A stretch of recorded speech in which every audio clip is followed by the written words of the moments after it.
I'd like to call the, what are we, July 2025 Montecito Board of Architectural Review consent calendar to order.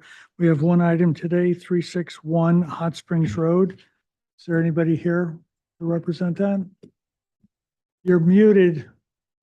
Good morning, or good afternoon, I suppose, board members. Hi. Yes, Eric Bear with AB Design Architect for the project. Okay, so Rob, did you have a chance to review this, please? I did. And did you have any comments? Yeah, just minor, and I've mentioned this before. I think the plans are complete and nice, and the landscape architect did a nice job. The only thing I just question is I still think that the oak tree in that deck is positioned that you haven't allowed for any usable, meaningful space around that, on that deck. I think you'll find that the function of it is difficult down the road when you try to put furniture around. But other than that, I think you've done a really nice job. So do you have any comments about that? I mean, it's on the plan. I've mentioned it before, so I think it's their choice. So it's for the record, I guess, for my own edification, that I still feel it's not going to function well, but that's their choice. So, Okay, and my one comment was that you showed a metal roof, but I did not see the word matte finish, which we are requiring on every single project. So I would want that added to the material list. Is that okay yeah, with you guys? That is okay. Yeah, the material we selected is a mat for the main house, and it's meant to match the main house, so we can absolutely add that to plans. Okay, but please add the note so there's no question about it. Understood. Okay, so we don't approve projects. We recommend approval to the full board. That's going to happen in about 20, 25 minutes if you want to stay around. Okay, To date, they've never not gone with what we've asked, but it's your choice. okay, very good. Thank you. Thank you now. Thank you for the project too. Thank you. Thank you both. What? Oh, public comment? Anybody? Thank you. Anybody here for item number C1 361 Hot Springs Road? no requests. Okay, excellent. That was a formality. Thanks, guys. Thank you. Thank you. Thank you.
I'd like to call the July 10th, 2025 Montecito Board of Architectural Review to order.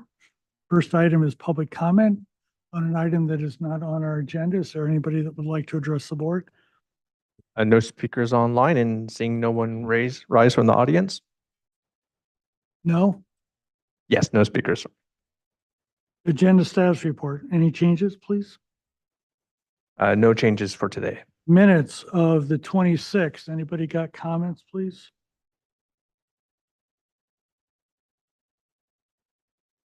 Okay, I've got several. Number one, it's minutes, not agenda. Okay.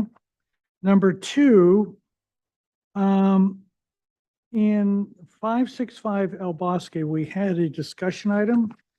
And it only said no action taken, but I think what's true is the board expressed a willingness to meet in sub-quorum groups on the day the item is to be heard, period. And that, isn't that correct? That sounds right. So I think that what I had heard on that day was that the MBAR head did not make a decision on that day, but was waiting to hear back from staff as to council's opinion on it. Yeah, but Let us do but if we expressed our willingness, that doesn't mean we're gonna do it. So I Sure, think fair we enough. Have that. Okay.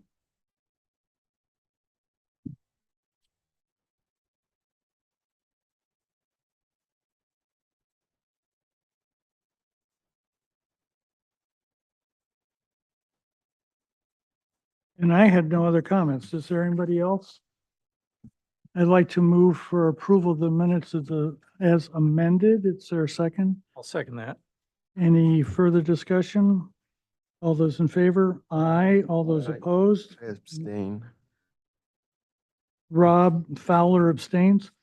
Okay, MBAR members informational briefings. Anybody got anything?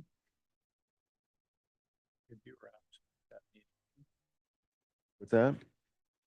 Dave, you were The absent? last meeting. So you need to abstain then probably on that motion?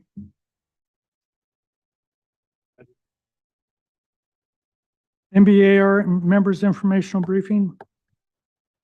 Well, I had an interesting meeting with the fire department at my house today, looking at how hardened my house was. And to my great surprise, the one thing that he kept repeating over and over and over again was leaf litter. He was more concerned about leaf litter than anything. There were some other items, but leaf litter. So I just thought I'd bring that up for anybody that's living around here. Staff update. Anything Nothing from me. Nothing for me. with us? I am nothing for me. Okay, excellent. Thank you. Montecito consent agenda. We had one item today, 361 Hot Springs Road. This is really more about the landscaping and driveway around a new ADU just north of Casa Dorinda, but on the west side of the road.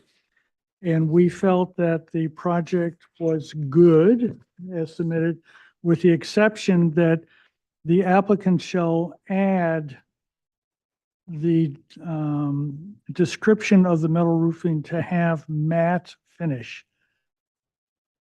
So I'd like to ask, is there any public comment on this item, please? No requests. And so I'd like to make a motion for approval as submitted with the applicant to add the description, to add to the description of the metal roof with a matte finish as submitted. Is there a second? All those in favor? Aye. All those opposed? Okay, regular agenda. Item number 1141 Glenview Road. Dylan, are you with us?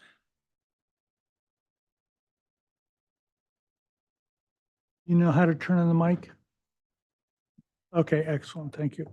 Let me just read it quickly.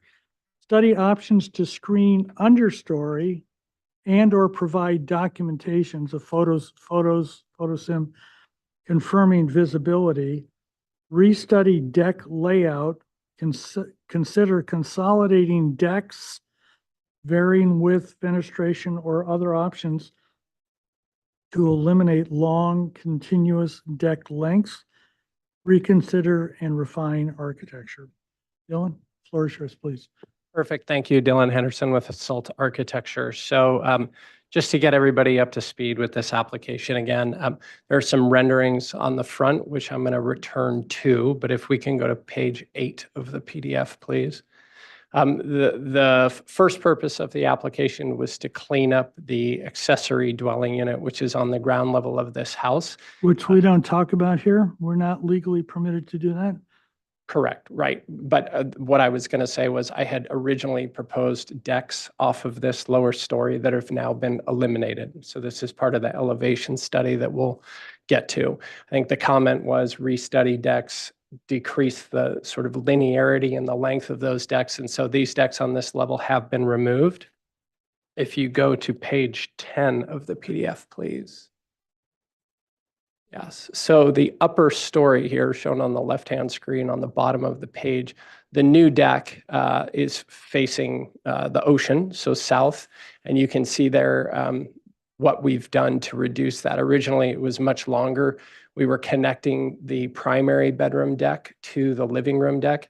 That entire extension and the replacement of the primary bedroom deck was removed. So we are now just contemplating the deck off of the living room, which was greatly reduced in length and width. So if you go to page 12 of the PDF, these are the existing elevations on the house as permitted. If you go to the next page. These are the elevations of the north side of the house. Go to the next page, please.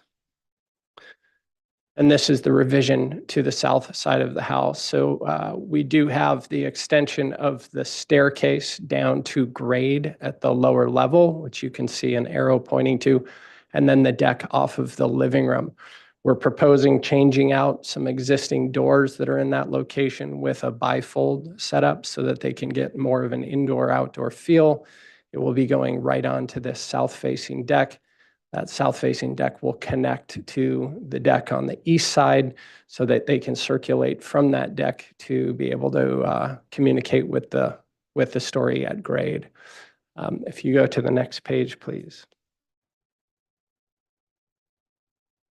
So the existing deck is shown on the upper view on that left-hand side, and the proposed deck is shown on the lower view. And that is greatly reduced in width. Originally, it was close to 15 feet. We've reduced that, I believe, to 9. I don't have my glasses on, but if you can, maybe you can zoom in on that. On the lower view of that deck extension with the It has a cloud. dimension line on it horizontal. Yeah. You can zoom in, please. Sorry, my eyes are not wonderful. Is that 9? 9. Yeah, so that was reduced from, I believe we were close to 15 feet previously. We took it back to 9 and then greatly reduced the width on the previous page, which I showed to you. You go to the next page, you'll just see the elevation as looking from the east. Yeah, so you can see that in the lower left corner, the view of that from the east. You go 2 more pages, please.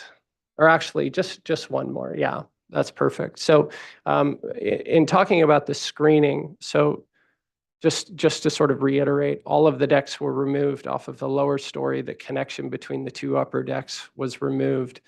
The replacement and extension of the primary bedroom deck was removed, and the only deck that we're expanding in footprint is now off of that primary living room.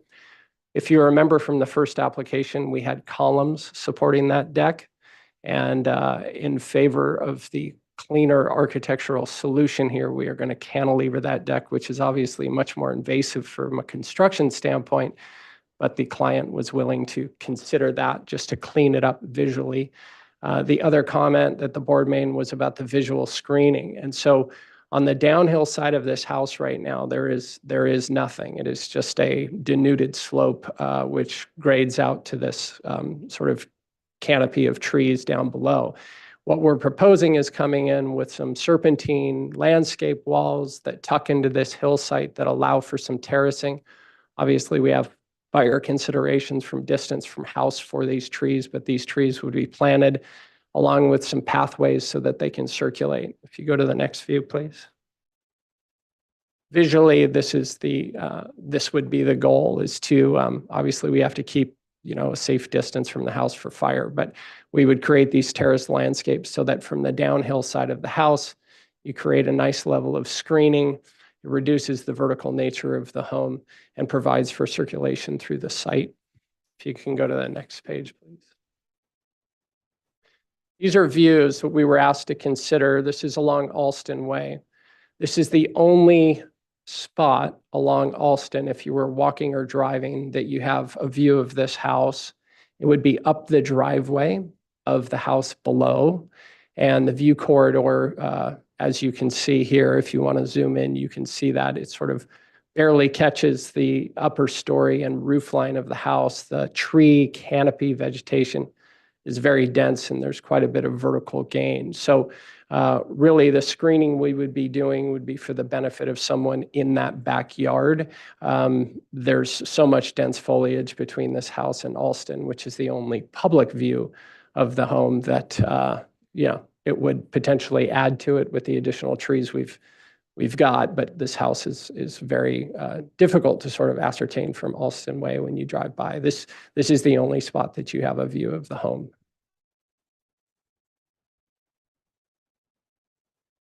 If you go to the next page, please.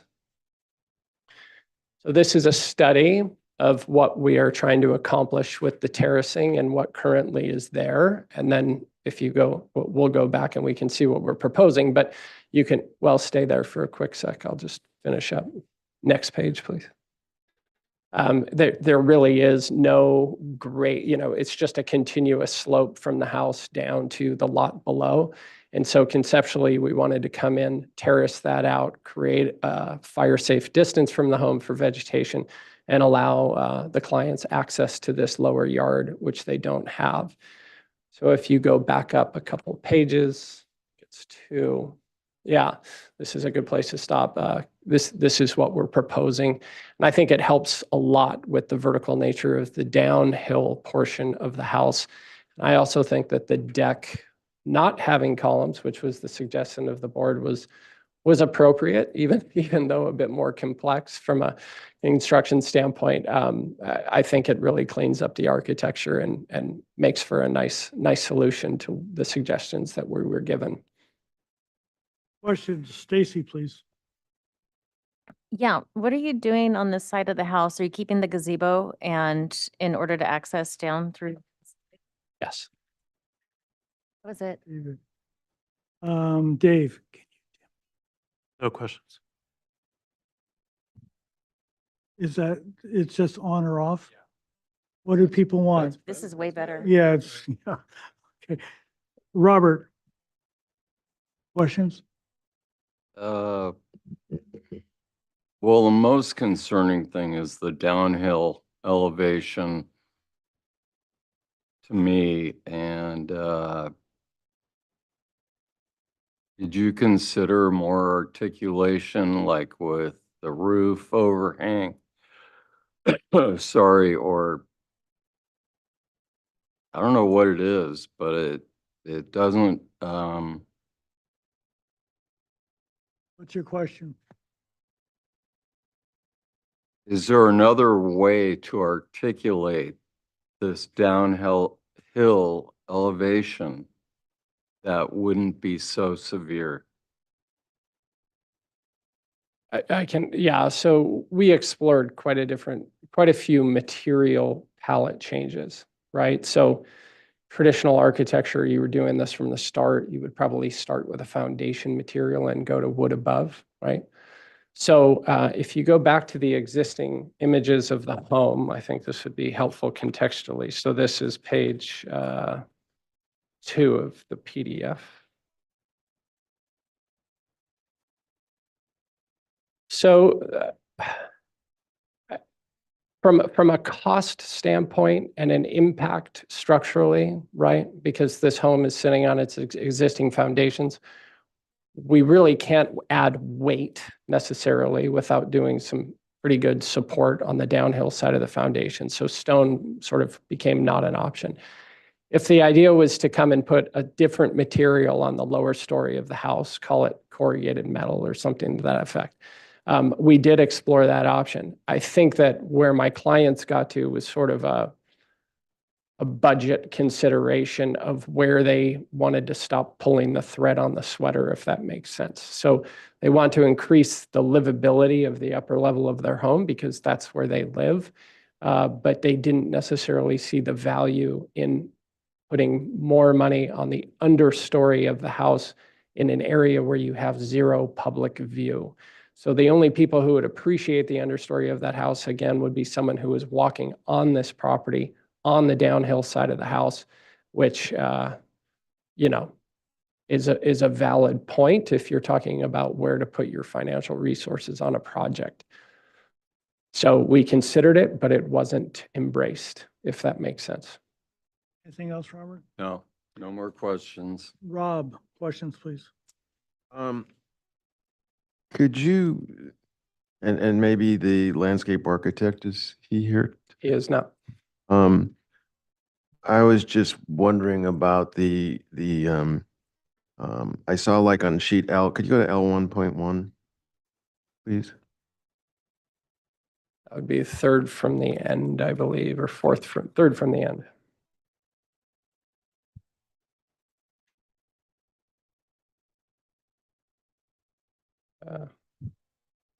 One more. One more. Yeah.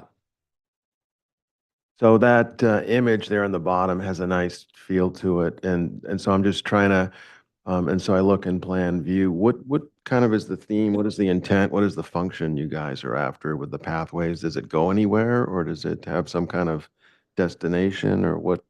I'm just trying to understand what I'm looking at. Well, the clients have grandkids. And so down in the lower left corner of the lot, they have a little play area. And so originally, if the first application we came in with had a pool and had an integrated hot tub, and we were really touching the east side of this project, west side of this project, sorry, so that we could create this kind of play area.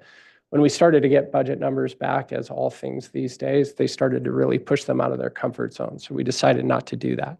So I think that the intention here with creating this pathway, one is defensible space around the home, to your point about fire safety this morning, but also to enable the grandkids and my clients to be able to circulate down into their, you know, they call it their forest, right? So this would be getting down into the oaks and being able to inhabit a larger portion of their lot. Value of properties is often defined by how much usable space and usable area that you have. Currently, the only usable area on this entire property is the house and then to the west where they have their gazebo, and they're trying to improve that by creating circulation onto their lower lot. Right. Is that it? Yes, thank you. And I have no questions. Public, oh, I'm sorry, Bill. I'm sorry. That's okay. Are you changing all the finishes on the exterior of the whole house or not? A lot of the siding is sort of not doing fantastic. And so they wanted to replace it with a cement board and bat system as opposed to the wood. So, so I guess back to the question, I mean, here you're showing kind of a vertical board, or it's going to be board and bat? It's a white board and bat. And, Yes. and you're going to only place it in places that need it? Correct. Okay, so the reason I ask is back to what you had mentioned earlier. My question was, you know, could you change material? And you answered that. Could it be color? Maybe. I was just curious about that. Yeah. Also, what is the material? Is your where that little, you've got a depicted person walking? Is that gravel? What's going on? Yeah, like a DG. DG material. Mhm. And on the original site plan you see up there, is the existing building in the setback or is that new structure The existing building is in that front setback. existing? Yeah, you can, it's, if you want to see that, it is on No, the I survey. I Yeah. trust you. Okay, Yeah. thanks. That's all. And I have no questions. Public comment, is there anybody that would like to address the board on item number 1141 Glenview Road, please. And for those of us joining us online, if you'd like to speak on a particular item, go ahead and raise your hand and I'll call on you.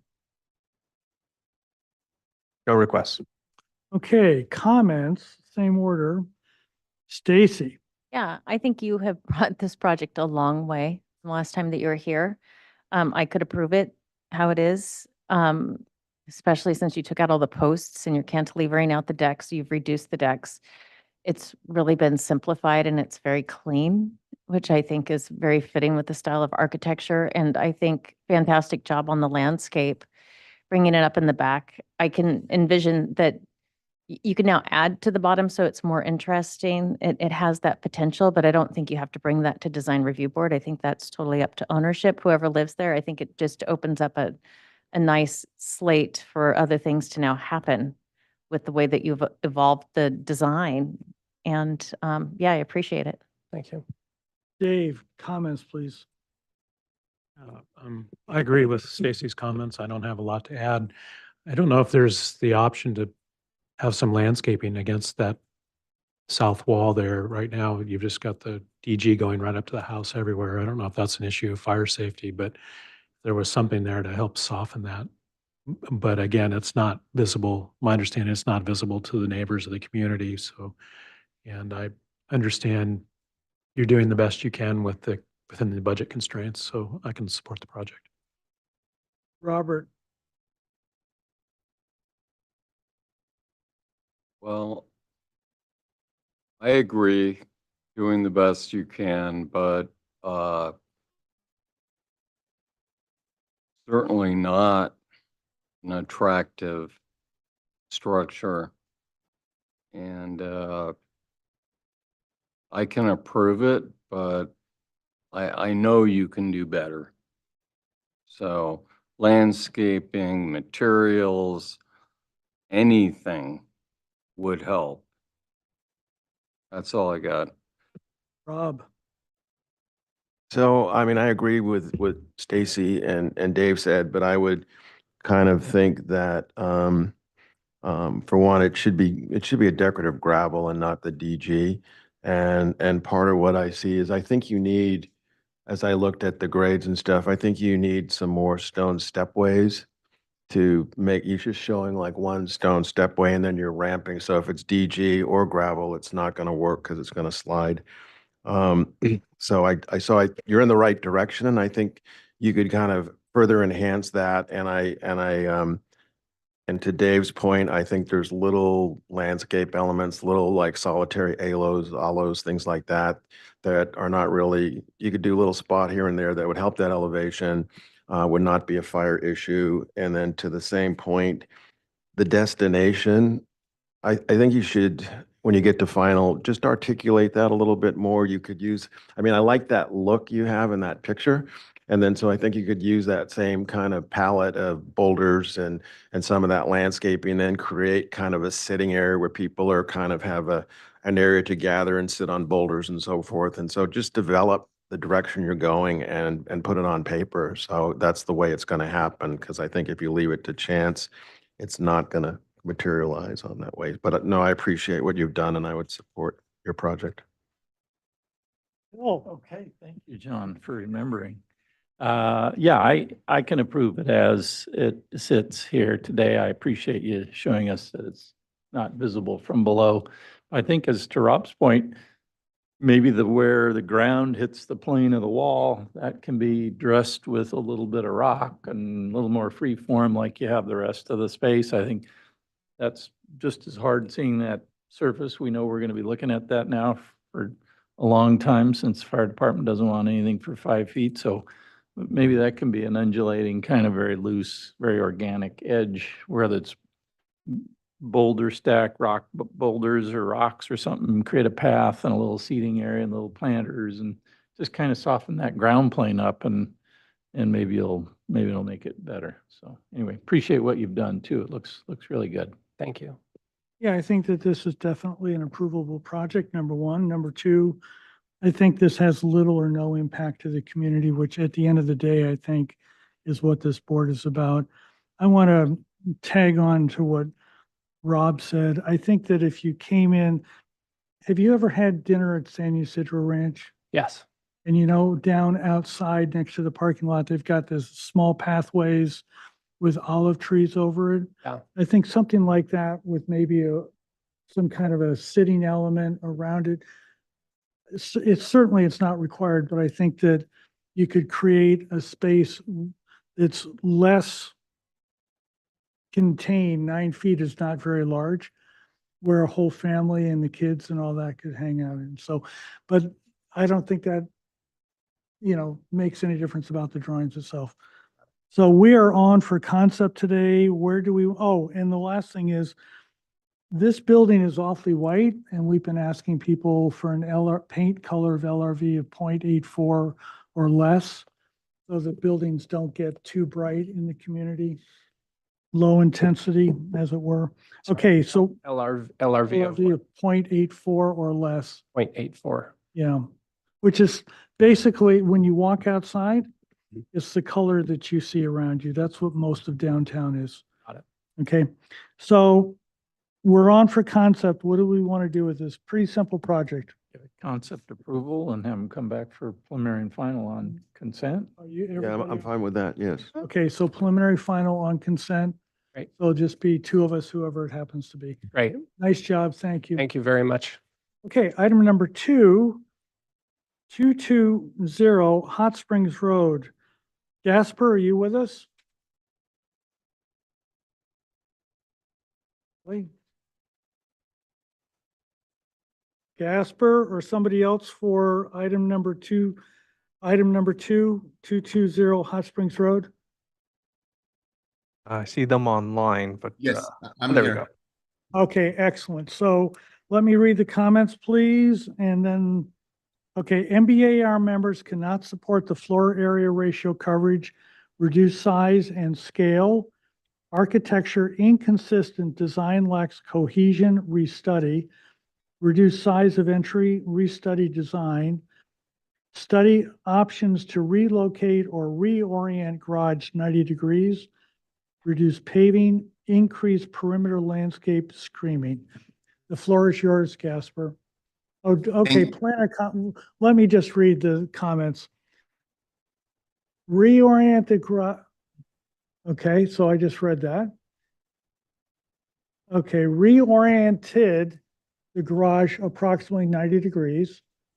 Removed the basement level. I think that was under the garage, if I remember right. Correct. Of a sound wall and passageway to improve privacy to minimize street noise that goes between the ADU and the house. Positioned new square footage behind the sound wall and is not visible from the public right of way. Removed high ceiling entry and reduced height to match existing single family dwelling proportions. Addition of a 20-foot photocarpus hedge to screen ADU from neighboring views. Replaced detached powder room with an outdoor shower. Please note P&D's position regarding the ADU is that it must be treated as an existing for FAR purposes, meaning the existing FAR is 134, which you're replicating here, right, Casper? That's correct. So there's no change to the FAR. No. The floor is yours. Thank you. Our architect, Adam Bressler, is going to speak now. Hi, can you hear me? Yes, we can. Thank you. Oh, thank you. Okay. So can I share my screen? Sir, no, I'm sorry. We need to use the plans that were submitted. Oh, okay. Can you go to A 0.2? So thank you for summarizing the updates. That'll make it easier. Can you go to A 0.2, please? Sure. Trying to get navigating there. 0.2. Sorry. There you go. Okay, so the site plan. Okay, so basically you'll see the reoriented garage 90 degrees. That's to soften the approach and improve the circulation. So the garage doors no longer face the street. We have our privacy wall and addition of a sound and privacy wall to improve privacy and minimize the street noise within the site. we have, as you said, removed basement level. We positioned the new entry behind the sound wall so that it's not visible from the right of way. We removed the high ceiling entry and reduced the height to match the existing house proportions. And then we added a 20-foot hedge to screen, podocarpus hedge to screen the ADU from the neighboring views. And we replaced the detached powder room, which was adjacent to the pool, with only an outdoor shower. Can you scroll to, let me see here, the views. Let me see here. G 0.4, which is page 7 of the PDF. Okay, so yes, so here on the right we see the garage, the new garage, and then we see our sound privacy wall sort of to the left with an entry door. And then beyond, you can kind of see the roof line of the proposed new entry as well as the existing single family residence. Next page. So here we see the new garage to the right, and then the privacy sound wall in front of us. So this is sort of facing the street. And then we see the sort of the roof of the proposed entryway there, sort of on the right side beyond the garage. Next slide. This is within the privacy wall, so this is not visible from the street. So we see our new entryway and then the existing house beyond and the new garage to the right. And sort of that landscaped wall you can see there to the right, which is acting as the privacy wall. Next slide. This is from within the site, so looking back towards the street. So we see the back of the privacy wall, which is landscaped. And then we see the proposed entry to the left. Next slide. Let me see here. We actually have one more view. Okay, so there's no way I can share my screen, is that right? That is correct. Okay, let me see here. We have one more view from the street I was hoping to share that we added in just today. Let me see here. You can pick it up next time. Okay, We wanted to show you that from the street, the way things are positioned, the structures are not that visible anymore. So we'll provide that information at some point, but the way the layout works, our landscaping basically screens almost everything. So Adam, are you done then, please, or is there more? oh, yes, I'm done. Thank you. Okay, questions, Bill? I missed the first meeting presentation of this, but the large gable that's on the existing residence, is that existing? That's not a new feature, is it? That's an existing. Did you go to there's like a side elevation of that, just, Want me to move you to the end? no. Okay. No. Yeah, there you go. So that far right piece, which is the left on the bottom image, north elevation, that is existing. Is that right? Correct. Okay. And you're not proposing to change any roof line around there or anything? Correct. Okay. All right. That's it. Thanks. Dave, questions, please. I too am new to the project. Is that Jesus. that entry portal? Is that what it is? A site wall, and then there's a kind of what is that element? It's an entry. So basically it has if we go to the floor plan on, let me see here. On page, Let's see here. On A 1.3, it's an entry, a powder room, and a office.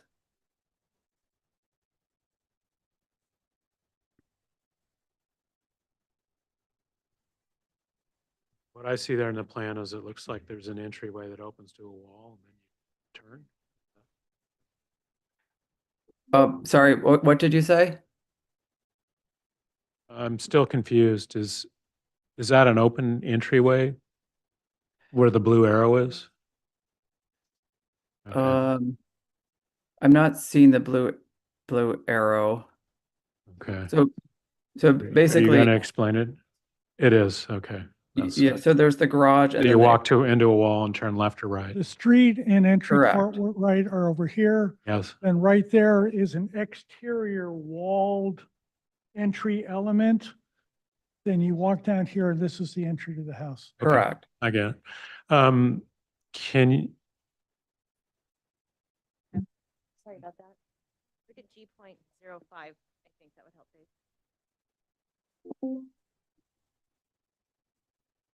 yeah, so I guess my question is, how does that element relate to the architecture and everything else you're doing? So basically, we took the roof line of the existing and sort of expanded it to the entry. So the slope of the existing roof is then used for the slope of the proposed entry. And then we introduce flat roof to the right and left,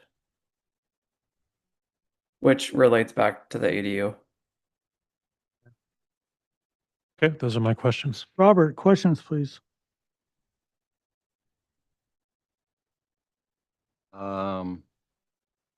How thick are the garage walls on either side of those doors? How thick? It would be 2x6 framing with a sort of a detail to make it appear kind of thicker. If you see on this rendering, it would be framed so that it's sort of a 12-inch wall and then a 6-inch wall where the doors are. Okay, I just see your concept on that big entry Uh-huh. reads thick, Uh-huh. but the garage doesn't. I know that's a comment, not a question. Okay. But anyway, that's it for me. Stacy, please. Can we look at the overall site plan, please?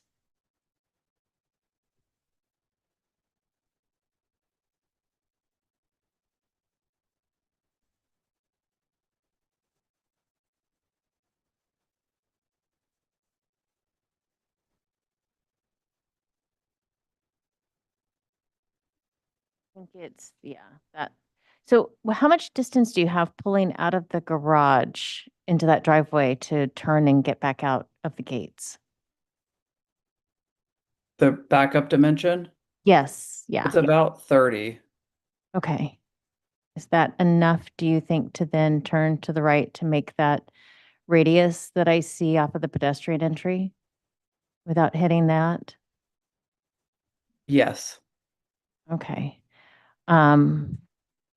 And then two, did you look at studying on that, the new kind of walkway, entrance threshold now where you have, it looks like a series of double walls that we've been discussing going back then. It looks like the real front door now is moved to behind that entrance Correct. to the front door. Okay. And did you look at other ways like arches, so on and so forth, of getting through that and kind of study it a little bit? Arches, Not necessarily an arch, because I know you don't have any curves anywhere, uh-huh. but just different dimensions. Yes, we looked at different entry sort of sequences. How about a gate on it? Did you think doors? A gate. Wait, where would the gate go? At the entry as you come through in lieu of the arch or span or Yes, threshold? we did look at gate. Well, we actually looked at putting a gate within that entry Okay. sort of portal. Okay. But we kind of wanted to keep it a little bit more open because we already have the driveway gate. Okay. Okay. And Those then are my we sort of, questions. Oh, okay, sorry. No, go we ahead. sort of offset that sort of second privacy wall to solve that issue. Do you think that it's still, because the big concern that you had, I remember previously, is the noise coming off of Hot Springs Road, because it is a very busy section of Hot Yes. Springs. Do you feel like you're really deflecting the noise? Is, Yes, because you still have the opening, is what I'm thinking. right. The second wall basically would Mhm. be the deflector of that opening. Okay. All right. Those are my questions. Rob, questions, please. I will at least start off and say this, even though it's questions, I think the site plan is much better than what we've seen before. So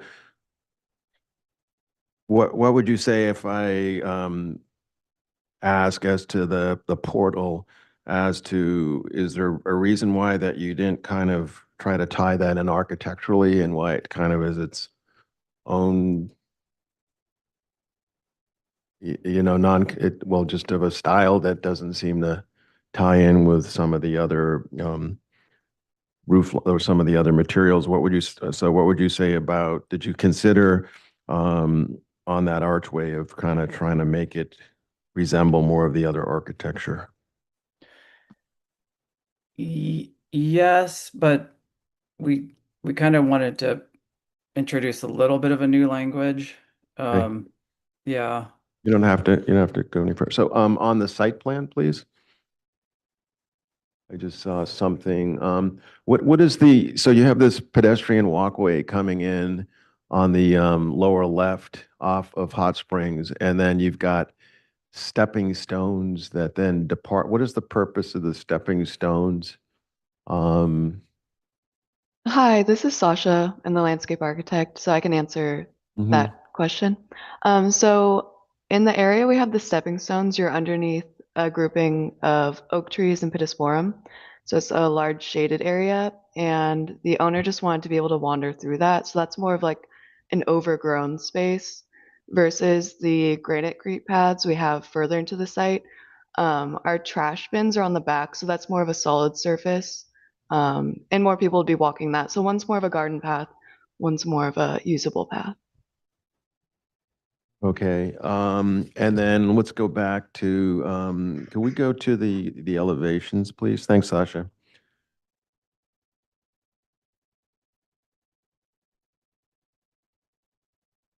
So like on the west elevation, and then I think it also shows up, is it the east elevation? You scroll down one. So what would you say is I'm just trying to see as to that existing roof line is so tall. And so did you folks consider maybe with some of the roof lines, and this is more for maybe the architects on the board, but did you kind of look at trying to kind of integrate that tall gable end that we're looking at, so that maybe kind of helps with the profile of the elevations that we're looking at? Did you study that at all? Yes, I Stepping mean, down or something, or just some other articulation of the roof lines to kind of diminish that really tall look that you get when you look at those yeah, elevations? I mean, yes, we did step down the addition and the garage, everything stepped down towards the street. So the thing about this house is that we see it like this on the elevation, but the actual experience is a lot different. So this south elevation, you don't really ever experience this because that's kind of the side yard, which is not very big. So you're never really viewing this elevation. So, and then the front elevation, which I believe is, let me see here, the so the north elevation, if you go to that one, yes. So the slope is such that sort of when you come in the garage and then you sort of go up through the privacy wall and you sort of view up, you get sort of hints of that shape of the existing roof, but it's not as dramatic as what you see here on the elevation. It's just because it's flattened. Okay, and thank you. Um, And then, and that's a good response. And then as far as on the north elevation, is there any reason in terms of there's not really a sense of hierarchy in terms of like the openings I'm looking at the doors and windows? Are those all nano doors or what's going on there? There's they all look kind of like they're all really powerful. There's kind of doesn't seem to be like a hierarchy. Was there any There, thinking? so, Is there function there that you're trying to achieve or so something that? this house sort of faces onto this courtyard, this sort of yard area that we're creating, but that's also Mhm. happens to be more like the north facade. So when you're in the house, all the public spaces kind of face into that courtyard and they're kind of dark. So it would be nice to sort of introduce a more glass here, which is what we're proposing, to bring in light. And so also you have your views of the yard courtyard. Okay, And so a lot of ag- light, a lot of, you're just trying to get access or everything has access onto it. yeah, I mean essentially it's the new entry and office and then the dining area on this north facade. Okay, those are my questions. Thank you so much. Okay. At either the last meeting or the last two meetings, we kept hearing that we can't rotate the garage because of the oak tree roots. Why is that different this time, please? We're planning to do piles. Uh, So you're going to span over them. yeah. Okay, very good. Public comment. Is there anybody that would like to address the board on item number 220 Hot Springs Road, please? For those of us joining us online, go ahead and raise your hand if you'd like to speak on this item. No requests. Before we get started with comments, they built the ADU using a flat roof, even though they had that strongly pitched roof. And the previous designs had much taller areas. So part of what they're trying to do is to integrate what's now an existing FAU with a flat roof into this house with pitched roofs. So I just wanted to talk to everybody about how that wall interconnecting them fits in with the architecture. Because if you didn't know that history, it might not be clear. Comments? Bill? Thank you, John. Yeah, I think generally I'm fine with the architecture. I didn't see it before. I appreciate that you reduced the paving there and put the garage closer to the front, which is great. You got now a nice yard. I didn't ask, but the oak tree there is a little close to paving. Definitely be sensitive to that. I guess that's gravel in the drive there. And you've got a parking area, I think, on the side. So I think we're going to be concerned that you're probably going to have to get the arborist to tell you it's okay to do that. And the only thing I would say on the elevations is, maybe there's a way to introduce some of the material finish that you have at the portico entry there to maybe your right and left side of your entry or something in the entryway. Maybe it's the back wall of the entry, maybe that stone and that color or something carries through into the house. I'm okay with the architectural style of that little portico entry, but I would say, maybe try to pick that detail up somewhere on the house. The rest of it looks good to me. Dave, comments, please. Yeah, it's a interesting house, the existing, and then what they've done to add on to it. It's very eclectic and not very consistent. And I think all your additions are compounding that as opposed to tying things together and making it more quiet. But certainly wouldn't be my approach. That being said, I don't think you're unduly impacting your neighbors or the public with what you're doing. So I just have a very hard time understanding the rationale for it all. I think it helped a little bit understanding that the ADU is there. But I guess the one element that just seems very out of scale and out of place is that entry portal. It just seems like an idea that's foreign to the rest of the project, the scale of it and the square shape of it. Yeah, I'm just having a hard time understanding it, but I guess this is your project and what you want to do. And since it isn't impacting the neighbors of the community, I can support it. Robert,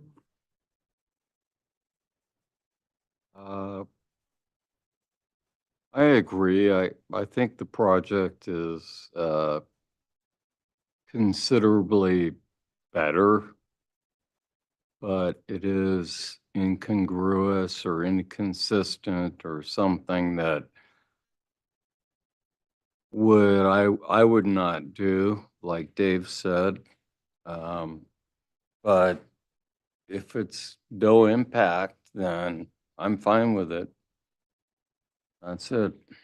Stacy, comments, please.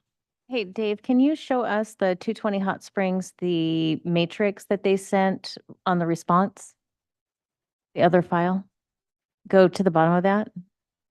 I think it's going to help the other board members. Remember, this is how it came the first time to us. And it was a lot of buildings and a lot more FAR. And then it went through a whole second iteration, and they think this is their third, maybe fourth, but third, yes.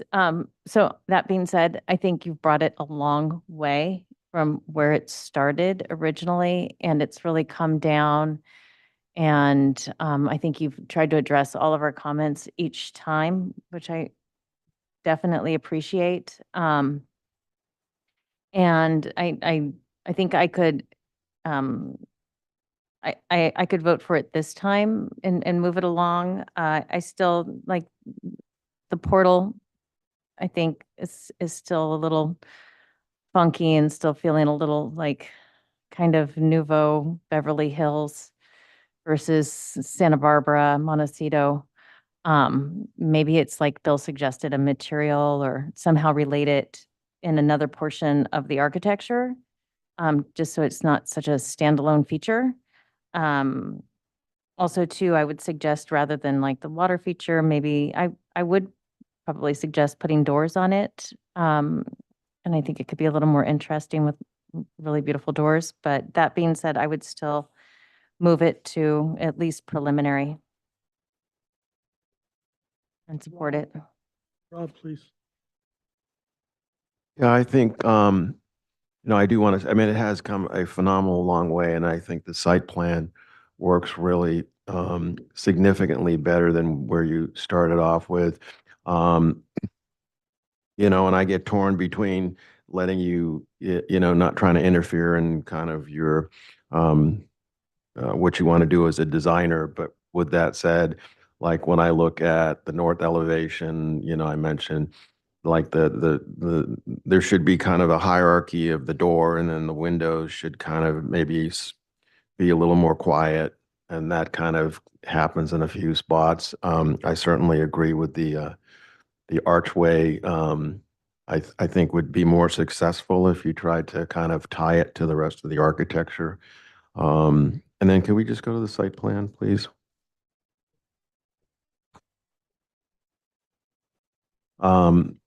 And I reacted to the stepping stones only in that you kind of muddy up. You're trying to create kind of a sense of arrival, and then the walkway should kind of lead you to the front door, and then you have this kind of set of stepping stones that kind of depart off that walkway. So that has the net effect of confusing people as to where to go. So that's why I reacted to that. And then the only other kind of minor comment is in the back, you're showing turf really close to that oak tree. And I think you've got to kind of sweep that turf kind of away from that oak tree and is that real turf or is it synthetic turf, I guess? Artificial turf. Okay. Then you're probably okay, but I think it would actually look a little better if you just kind of meandered a little more and had it kind of sweep away in and around and honor kind of the canopy, or just a little bit more from where you have it. If it was real turf, I'd say pull it a lot further, but as synthetic, it'll be fine. So anyways, but I'd support the project. I think you folks have really brought it a long way and appreciate it. where you are now. I agree. The project has gone very far. I appreciate the 90-degree rotation of the garage. I think that that helps set everything up. There is a much more subtle approach to site walls in Montecito than is what you're showing here.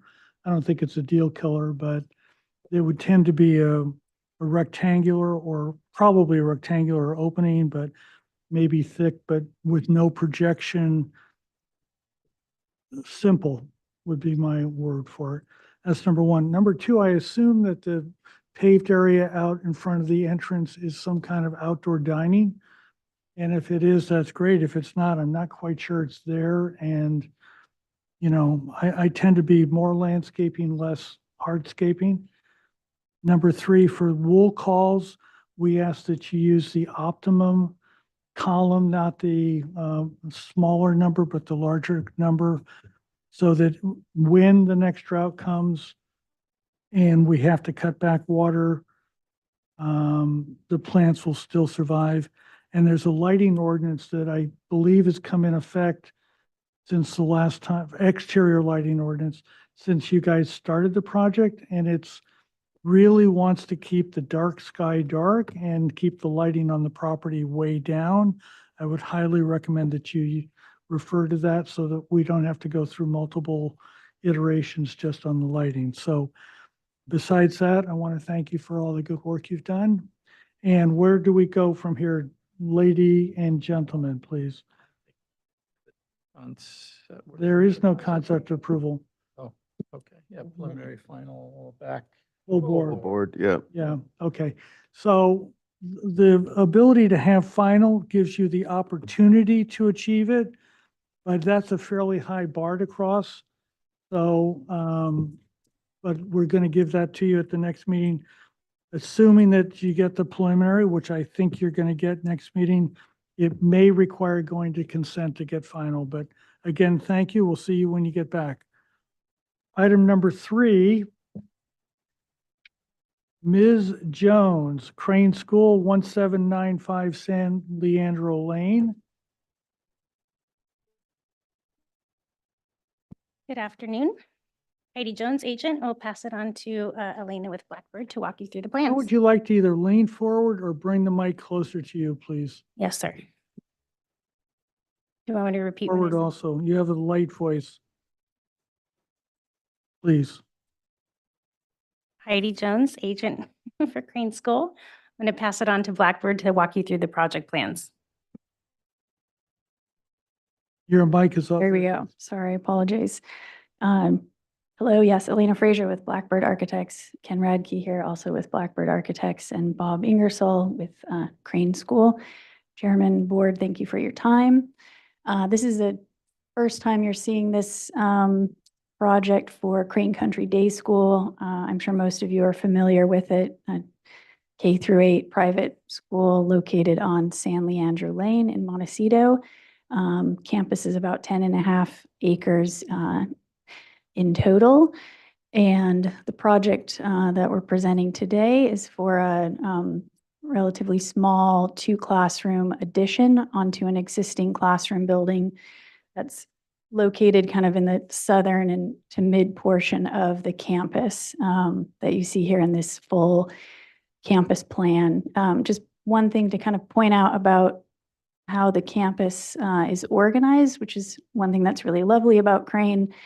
On the kind of western side of the campus, you have these 3 landscape courtyards that around which all of the buildings are organized. So at the north, you have Oak Tree Quad. At the center, you have Olive Tree Quad. And then the third quad to the south, Mulberry Quad. And that's where our project addition will be located. Maybe then, please, if we could jump to PDF page 2, I believe it's the next page. So it's relatively small, but up in that right-hand corner, there's kind of a zoom in of this Mulberry Quad showing the existing building configuration. And again, our addition will be happening kind of on the eastern side of that lower building in between there's an existing shade structure, which you see there. That shade structure, as part of this project, is being proposed to be replaced with something roughly the same in scale and size, but slightly different in design. So looking at these photos, which show existing buildings at Mulberry Quad, the one on the upper left is the north-facing elevation of the classroom building. So our addition would be happening on the left-hand side of that. The photo 3, kind of the next one down, shows the library building, which is on the west side of the quad. It's connected to the classroom building. They share a roof, so structurally connected. There's a breezeway between them. And then the next set of photos just down below shows this classroom building as it faces south, and it looks onto this large sports play field that's on the south end of campus. You'll see in those photos, there's this existing covered outdoor kind of classroom and deck space. As part of this project, also Crane is looking to kind of refresh that patio, revitalize it. It's a little bit dark now. It's a wood structure. It's kind of aging, so we're looking to replace that covered deck as well, the roof portion of it.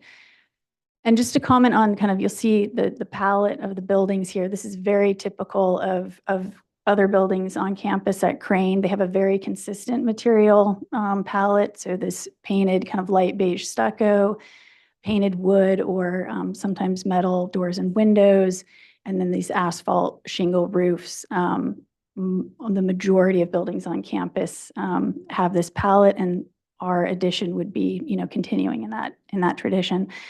Last two photos, so you can see the kind of lovely mulberry tree at the center of the quad, and then that existing shade structure down the left, again, which is proposed to be replaced kind of in that same location. It's over their patio, lunch patio. So all the kids come here for lunch and eat, and shade is nice to have for that. What we're proposing sort of is simpler and more straightforward and a few less columns. So then maybe we could please go to PDF page 6, which is A 1.1. Skip over the preliminary grading and drainage for now.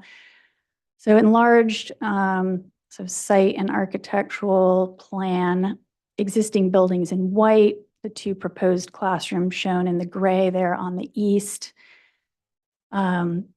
Like most buildings at Crane, including this one, the roof overhangs are very generous, and so circulation happens kind of under these covered porticos. That would be continued here and sort of wraps around the building onto the east and then all the way around to the south. On the far east, you can see those lunch tables and the proposed shade structure kind of dashed in up above, 2 columns with cables that would connect into the new roof overhang, and a series of shade fabrics kind of overlaying on this cable kind of mesh. And then the very tip of the library building, which is that upper left building, is in a floodplain. So it has, the existing buildings have an elevated floor level. Obviously, the addition would continue that, but what it means is that as we get to this eastern end of the building, the floor level is up 2 to 3 feet from play fields. So we have wrapping kind of the entire building a set of planters and steps and ways to kind of transition down from that floor and covered walkway out into the landscape.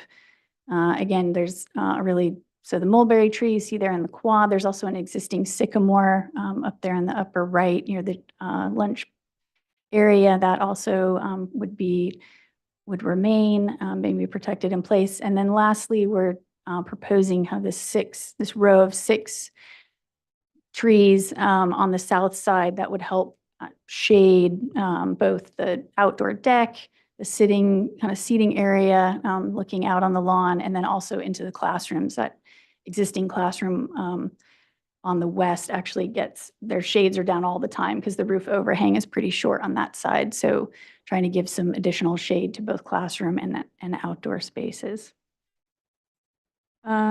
Next page, please. I think it's the elevations. Yeah, great.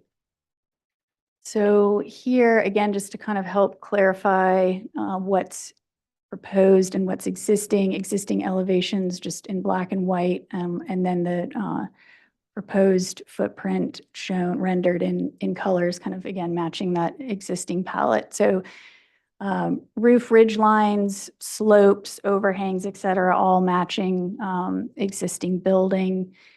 The existing building at the art classroom has this kind of pop-up clear story, proposing to continue that. Middle elevation there is the east elevation, which looks out onto the lunch area. And then the last elevation there is the new kind of south-facing elevation to the playfield. And maybe lastly, exterior lighting. Yeah, thank you. So dark sky compliance, obviously an important criteria. The existing kind of covered walkways on campus and at this building have kind of pendant lights similar to that one shown in the upper right corner.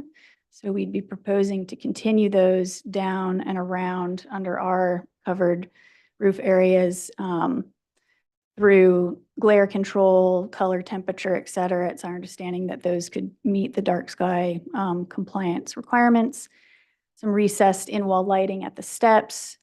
And then Crane would really like to have some lighting at the lunch area at the shade structure. So there's these catenary lights with kind of little shades on them that would allow them to use it in the evening and kind of just give it a festive atmosphere. And I think that's it. So happy to answer questions. Oh, sure. Back at the site plan, so Sam Maphis will be the landscape architect on the project. So when we come back next time, we'll have a more fully developed landscape plan and planting palette and all of that. But we just weren't quite there yet when we got to this concept hearing. Thank you. Thank you. Robert, questions? Do we have a overall site plan you can put up, David? I'm curious, do we still have the little baseball field and all that? Yes. So no field or outdoor play areas are being removed Being or impacted or by this. taken away? Okay, no more questions. Stacy, questions, please. Yeah, just going back to the main plan that we just had up, David, just having to do with ADA access. Because you're adding all of the steps. Where are you ramping? Yeah, so good question. They're currently, sorry, it's hard to do this without a pointer, but If you want to use the microphone. Right here, right here. Put it that way. Sure. Just see if I can really reach. So I'm wondering too. Yeah. So all of the lighter colored walkways that you see kind of wrapping around the quad, coming down through here, through the breezeway, and then heading off kind of northeast. Those are all accessible, relatively flat. This actually has a ramp that comes down to get to this classroom here, which is at a lower level. And then in terms of connections to the addition, this here is all relatively flat, slightly inclined, but fully accessible, not ramps, just inclined walkway. And that flushes out with the outdoor deck. Again, all of these doors and entries into the classroom. This is all a full kind of accessible loop. In terms of getting down to area down here to the south. So this existing ramp takes you down to that level here. And then up above, right in this area here, that's actually flush. So you can walk right out onto the pathway that's on the Mulberry Quad, and you could continue on down into this area. So you could go where you have the little green patch on the north side of the building. you can just walk off to the right of that and To around the, cafeteria To the left of it, yes. to the left. Yes. So if you're a kid, like Mhm. disabled, having to come around to get to the cafeteria, you have to come all the way down and then around, down and around. So depending on where you're coming from on campus, if you're coming to the lunch area, right, if you're coming from the north, you'd be coming down this kind of main north-south axis that you see over here. Or if you're coming from classrooms kind of on the further west side, Okay. yes, you'd walk along that existing walkway that Okay. kind of encircles the quad. That was my main question. That was it? Got it? Mhm. Bill, comments, questions? Is your square footage add parking requirements too, or not? Do you have to modify your parking? Are you overparked? What's the story there? Crane operates under a conditional use permit and have phased out entitlements over several years. So we continue to meet the required parking demand under that total square footage. So no change in parking. And then the high roof line in that classroom, are those clear stories that lead into that? So it's only the upper addition, not the lower portion, because the roof drops to a lower height there, right? Correct, yes. So we're continuing that higher roof ridge out over for a portion of the addition, just to kind of make the elevation symmetric. So similarly, on the existing kind of west end, that upper roof stops short, you know, a few feet, and then there's the breezeway. And so we're sort of doing a similar condition on the, Back to that other elevation. yeah, on the east. Is there a reason why you don't have a second clear story over that window? If we look at the north elevation there, see the door has a clear story over it. Yeah, Reason why you didn't have one there too? we have been studying clear story layout and we'll continue to study that. So my eye goes to that as well. I mean, it'll be a Yeah, little different than the other rooms because you're only getting the north light, I guess. yeah. At least you'll have not just one window up there. Sure. Just a And question. yeah, it's a little tricky, you know, the existing rhythm, you either end up with kind of a slightly larger wall area, which is what we're showing, or if you continue the rhythm and add another one, you end up with a sort of awkwardly short. So we're torn between, you know, finding that right balance. And I think as the elevation continues to be refined in terms of exact window location, we'll continue to look at that, but understood, yeah. And then your sun cover there, you've got two posts on the outer edge there. And it's going to be a real tight cable across and not retractable, but a fixed awning.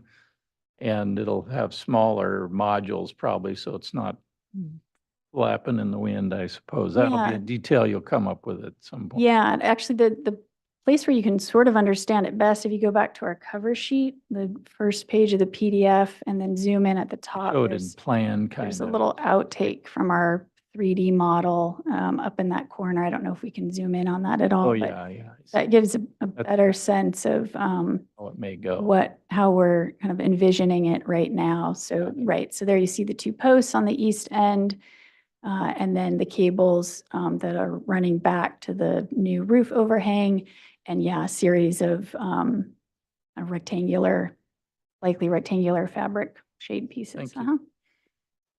Dave, questions, please.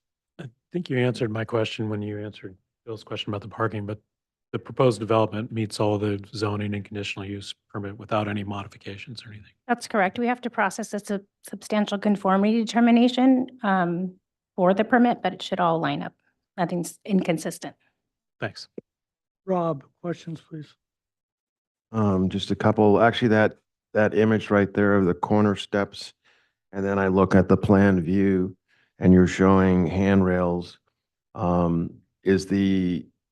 you trying to have access right up that corner, or is the handrail such that you'll eliminate access up those corner steps? And I allude to that because that configuration to me is a notorious trip step. So I avoid that like the plague. And so I would be more apt to, make it flush and have it be a planter or something. Yeah, it is. Well, it's a both because I'm asking, they're showing different things. They're showing on their plan view, they're showing handrails and they're not, it's just, I know this is just a sketch, so Yeah. so I'm trying to see where you're, Handrails, absolutely. And I think we also are continue to study kind of the exact configuration of stairs. Don't disagree with, the corner.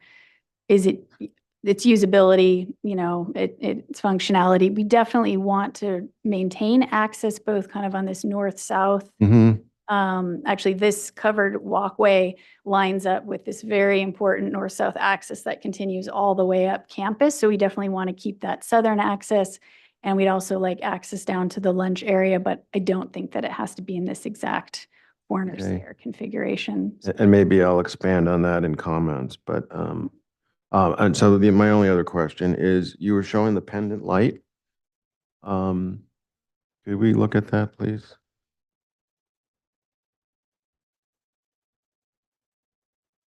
Right there. So is that a light that's now being proposed for the whole campus? Or are you going to have lights that tie into what's been done before? Or are you going to have different lights? And this is going to be like, in one part of the campus, you have one style, and another part you have newer style? Or I guess what I'm driving at is there an intent to kind of uniform the light standards and pendants and all that kind of stuff there? And is this it? Yeah. Or is it going to be just to this building? So lighting on campus is relatively standard already. You can see these. So this is a reference image. It's likely that, or what we do will need to be customized to match what's out there now, which is a custom light. And you can see them in some of those existing photos. So these pendants hang underneath these existing covered walkways around all of these buildings and elsewhere on campus as well. So our hope is we don't want them to necessarily need to change all of these lights. Our hope is just to continue a few of those around the addition and get them to match as closely as possible to what they already have. So I think in total, we're adding 5 or 6 of these under that covered patio Okay, area. so just the covered spot then. Yes, Yeah, no, it's a nice exactly. light. Okay, those are my questions. Thank you. And I have no questions. Is there any public comment on item number 3, 1795 San Leandro Lane, please?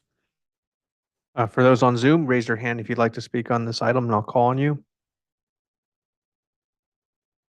No hands raised. Okay, so we have never seen this before. It's on for concept. Comments, please. Robert? I think it's very reasonable, and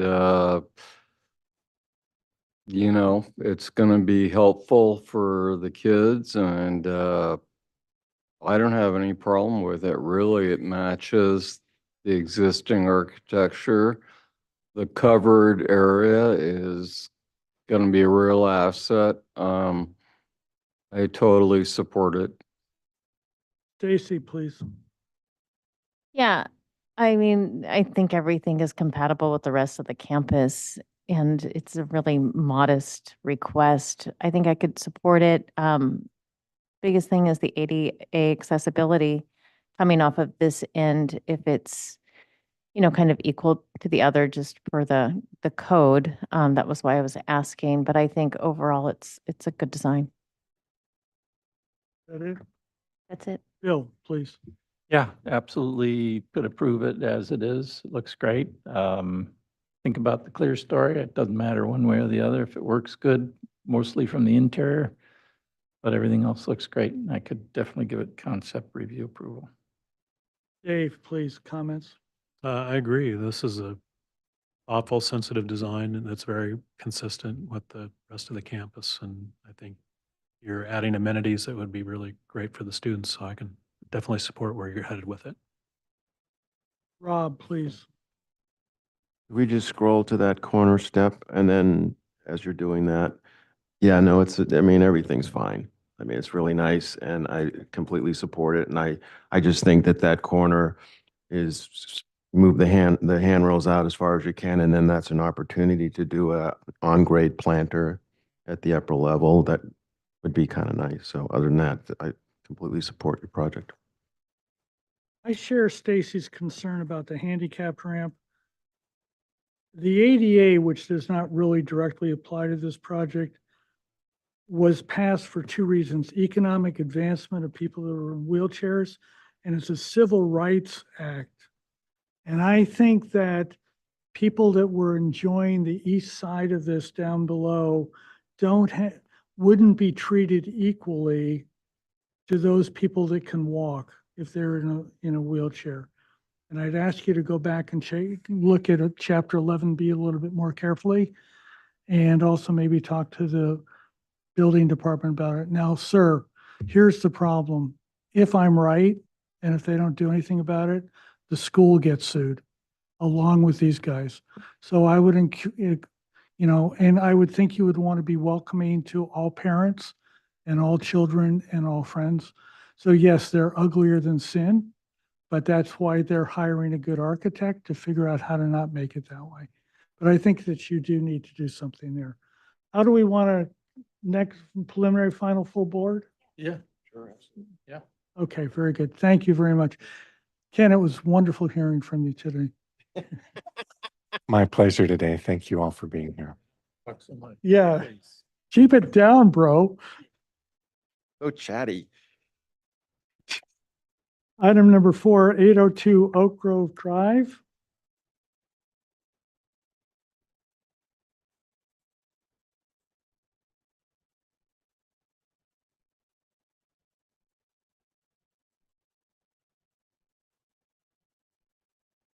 Good afternoon. Can you guys hear me? Wade Mosley over MW Architecture. This is a project in Montecito that we're presenting at the concept level. This is the first time we present this project to the board, so we're very excited for it. It's a simple project. Basically, I can start with the location of the property, which is at the northeast part of Montecito, north of the 192 highway. It is located at the end of a private road that serves two properties, this one in total, this one 802, and the property west of it, which is 820 Oak Grove Road. What we are proposing is to add 510 square feet, which is the existing two-car carport, and add it to the existing house, which is currently 1,868 square feet. The cover sheet, we show monochromic rendering in black and white for a view taken from the private road that leads to the property. On the right side is what we're proposing, the new two-car carport that replaces the existing two-car carport, and then a view of the house from the south side. Next slide is general notes, so maybe we can skip that to the third sheet, which shows the calculations for the net and gross square footage of the current house. The bottom, the two views in the south, those are the existing, and of the sheet, and then the two views to the top of that is the proposed. The proposed FAR would be 54%, and I did some calculations on the side for the existing, which is at 43%. So even with the addition, we are proposing the FAR still 54. So, the house could be almost double per se if the client desires. Maybe we can skip the next page and then get back to it after. Sheet number 5, page number 5, which is photos of the existing building. And then here I would like to start with the top left view and highlight a couple of issues that is currently for this property. So to access the property is from the private driveway, and the first thing that appears is the two-car carport. And this view we're looking north. We see two windows behind it. Those are for bedrooms. To the right-hand side is the backyard where the family hang out outside. and the entry of the house is to the left. So once the guests or anybody who has not been to the property, including myself, you go there, there are two issues. First, there's no privacy for the backyard because it's totally exposed, which is to the east of the house. And it's a problem with the wayfinding. The front door is not visible as you enter the house, and it's kind of hidden and it's tucked into the backside. And you can see the front door at the other two views to the top of the sheet, where the entry of the house is located more toward like the second half of the house. So if someone come in here, they really don't know how to go, whether right or left. And if they walk in, it's really hard to find the front door because it's tucked into the back. So I want to mention those because those we try to fix those problems in our design. The rest of the photos shows the existing house where we're not proposing any changes to the majority of it as far as openings, the materials, or the roof. The material are currently inconsistent with the Montecito ranch style, and we're proposing to be respect to that and keep it. Vertical board and batten finishes painted white, and it's a pitched roof. The two views to the bottom is aerial views of the existing house. I wish we could get better quality from Google Maps on this one. And now we can go to the previous sheet, please, which shows inspirational images. And mainly just same Montecito ranch style with the, we're proposing the same materials and finishes. The top right hand photo shows what we're proposing for the carport, basically metal building and some screening on 3 sides.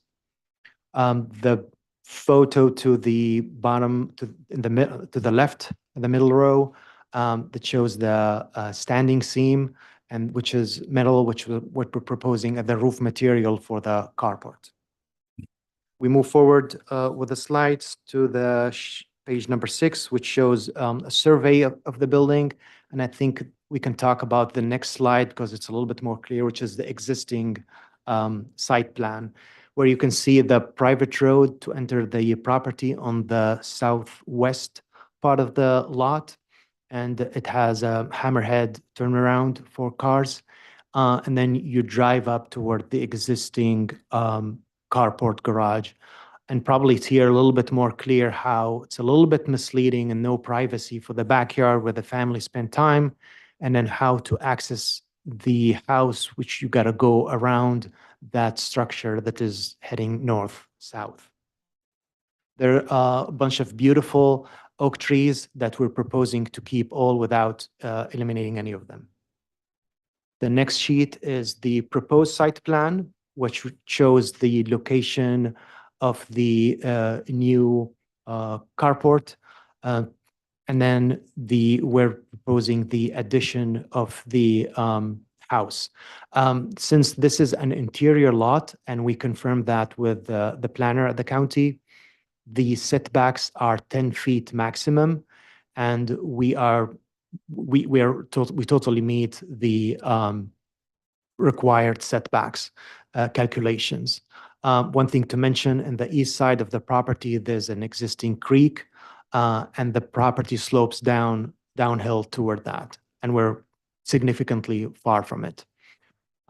Maybe if we can zoom in a little bit more to show how we're addressing both the privacy of the backyard as well as access of the house. If we can maybe scroll down a little bit, please. So what we're proposing, the green here, is a planter that is surrounded by a pony wall made of stone, and that provides privacy to both the proposed to the backyard as well as the proposed primary bedroom. And then the driveway goes up significantly. So we're proposing to gently make it more accessible. And we're proposing 4 steps to the left of the view, which is the west side of the house. And then we're proposing a planter, if we can scroll up a little bit, please. A small planter that kind of leads the way to the front of the property. And then there's a pony wall kind of toward the upper side of that planter with a small fountain, and that defines and leads the way toward the front door. Next view is the proposed and existing floor plans. The bottom view is the existing that shows the current 2-car carport. And as you can see here, inside the house, there's really no primary bedroom. There's We no. don't really review interiors. We're more concerned about site planning and elevations. Sure. So the top view shows the proposed addition, which is the primary suite with a bathroom and a walk-in closet and a chimney. Next slide, that would be the existing and proposed Just keep going. roof, where we're keeping the same roof height and slopes, which is 2.5 to 12. And the material is existing concrete tiles. We're keeping that as well. Next view is the proposed 2-car carport, sorry. Floor plan, the roof plan, the 4 elevations, and couple of sections. The material proposed is vertical siding, standing seam for the roof, and horizontal engineered wood for the siding. Next slide is the existing proposed elevations. We start from the bottom, which is the west side. Like 2/3 of the building is existing to remain, which is the north side. The east side is where we're proposing to add the addition. And it's worth to mention there are utilities currently exposed. We are proposing to enclose those using a door that has the same materials as the exterior board and batten. So it's kind of more hidden. Then the upper 2 views is for the south elevation, and that shows the proposed chimney and the extension of the house. Next slide is the other 2 elevations. The bottom 2 is the existing and proposed east elevation that shows the addition, and the top 2 views are for the north elevation where no changes are proposed. Next slide is sections that show that we are keeping the same height, same roof slope of the existing. Next slide is a couple of monochroming renderings. The top one shows the entry of the building, and it shows the pony wall that provides privacy for the yard, and the 4 steps to the left that shows that leads the way to the front door. The bottom view shows the reminder of the path that we're proposing, the planter along that leads the way to the entry, and the pony wall that is so made of local stone materials. The last sheet, or before last, is the more renderings that show. Next one, please. That is the material that we're proposing, which is same paint color as existing and sanding seam for the carport. The top right is the material proposed for the siding for the carport. And the bottom left is the stone material, which is local materials. The roof finish is the same as existing. The gutter and downspouts and the light fixtures as well for the material. We did not get too far to spec the fixtures as well, but maybe with the next round. And that wraps up our presentation. Thank you. Questions, Rob? Actually, so did you reference the 3D rendering technique as winter chrome? Okay, that looks like an ice storm kind of look. Black and white. Okay. No, I thought you were saying it was winter chrome or something. I'm sorry. looks like a nice storm, but anyways, and so that's why we don't live in the Northeast. So, let me ask you this on did you folks, okay, so on the garage, you've got board and bat, vertical board and bat everywhere. Did you consider, kind of matching the garage or the carport using the same kind of siding approach as the house? We did actually, and since it's a detached building a little bit further from the house, we thought about integrating new material to make, the entry of the house or the property a little bit more exciting. Okay, and then does the parking, can we go to that image of maybe the front perspective of the front steps that come off was forming the carport it's like one of the perspectives. I think it shows it, yeah, that one. Wasn't there another, I thought there was one more that kind of went a little bit, yeah, that one, thank you. Is the amount of room that you have there, you're using that space to the right for guest parking, or what is that? It could be used for I overflow. mean, or do you have the ability to pull that paving back? Yes. Okay, and then did you consider, and I just looked at the contours and maybe it involves a lot more complication, but did you consider kind of introducing, well, let's put it this way, everything is, very straight and architectural. Did you look at maybe as a front walkway, maybe doing something more organic, We could meandering, or at least? we could look into that, trying to preserve as much of the existing property, and there's some. There may be some cost, it may be Right. some cost implications with it, but anyways, okay. Thank you. Okay, that's it. Thank you. Dave, questions, please. Yeah, is that fascia the right scale that you're proposing, or is that just in other words, it's very heavy for this style of an architecture. I was just wondering if that's intentional. I'm sorry, which fascia? The fascia, the roof edge, the depth of it, thickness of it. Yeah, we kept that the same as the other fascias of the house, without proposing something different. I'm surprised. You might just double check that. And then also on your metal roofing, is it a matte paint finish? Do you know? Sorry? The paint finish on your metal roofing, is it a matte color? Yes. Thanks. Thank you. Is that it? Bill, questions? Is there a creek setback? I see you don't have a planner yet. Are you aware of any creek setbacks? Are you at We least are, 100 feet away or so? Yeah, we're way far from it. Quite a ways. Plus the addition goes south, so in the other direction. Okay. Thank you. And then could you go to the elevations of the carport real quick?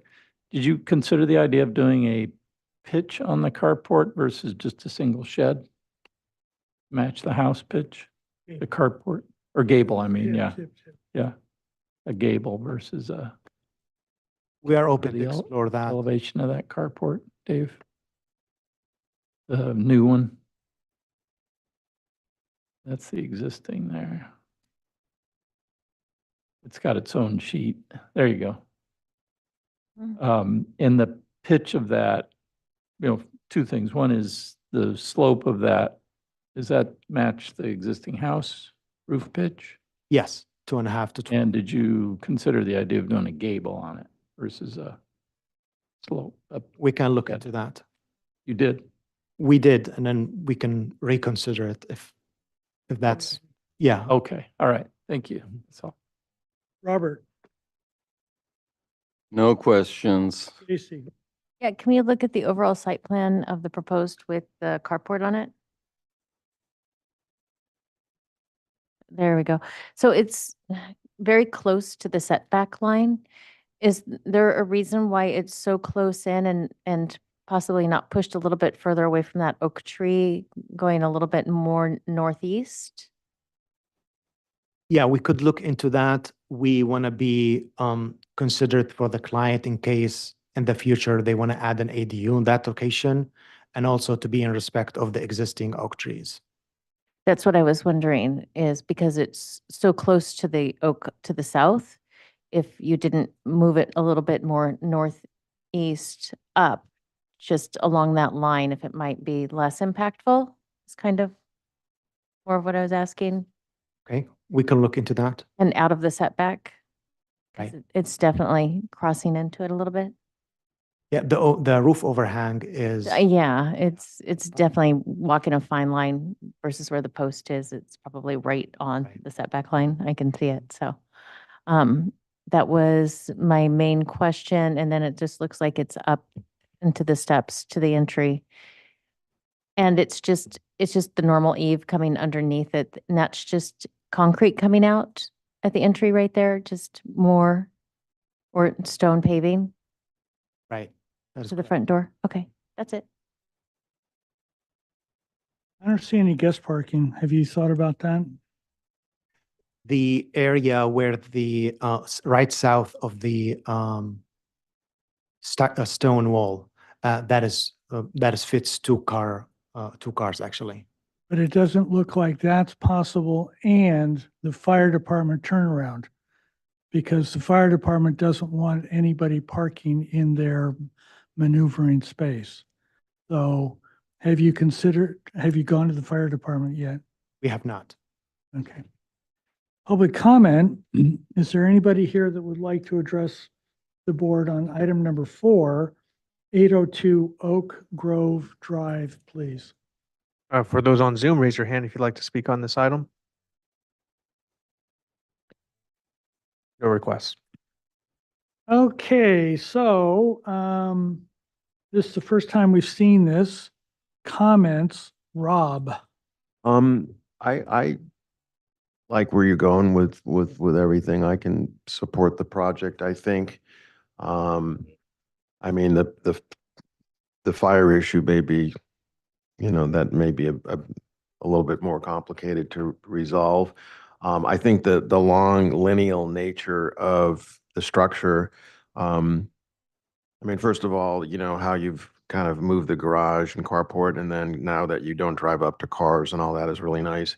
But given the long lineal nature of that, that's where I would really hope that maybe you could explore looking at some kind of more of a walkway, more of an organic walkway that gets away from the house on that left-hand side. And then rather to come into the front portico from the side, maybe kind of comes in right from the front.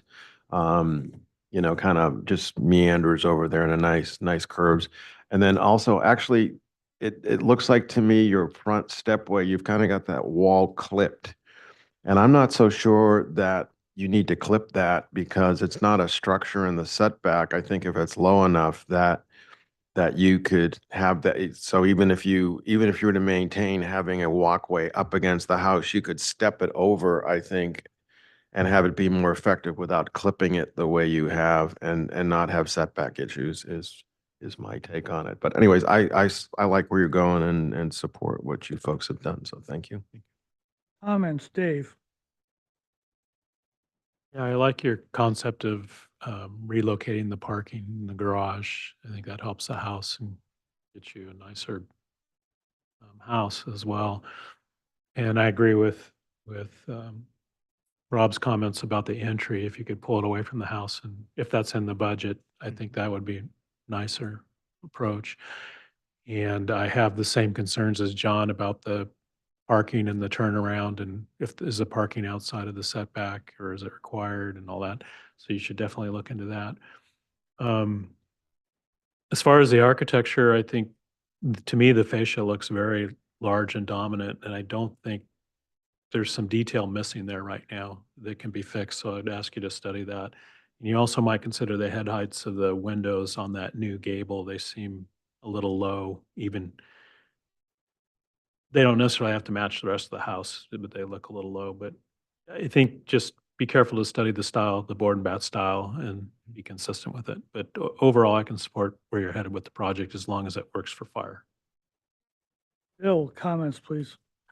Yeah, I like what you're doing with the architecture of the house. I think that looks good. I would encourage you to look at the idea of maybe taking the carport and picking up a gable on that and Or a hip, yeah, potentially.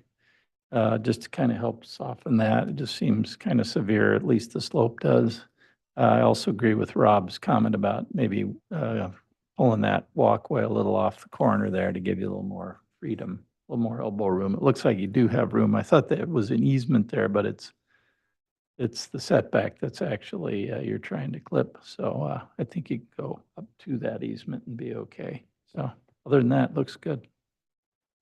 Robert, comments? Yeah, I would agree with everybody else.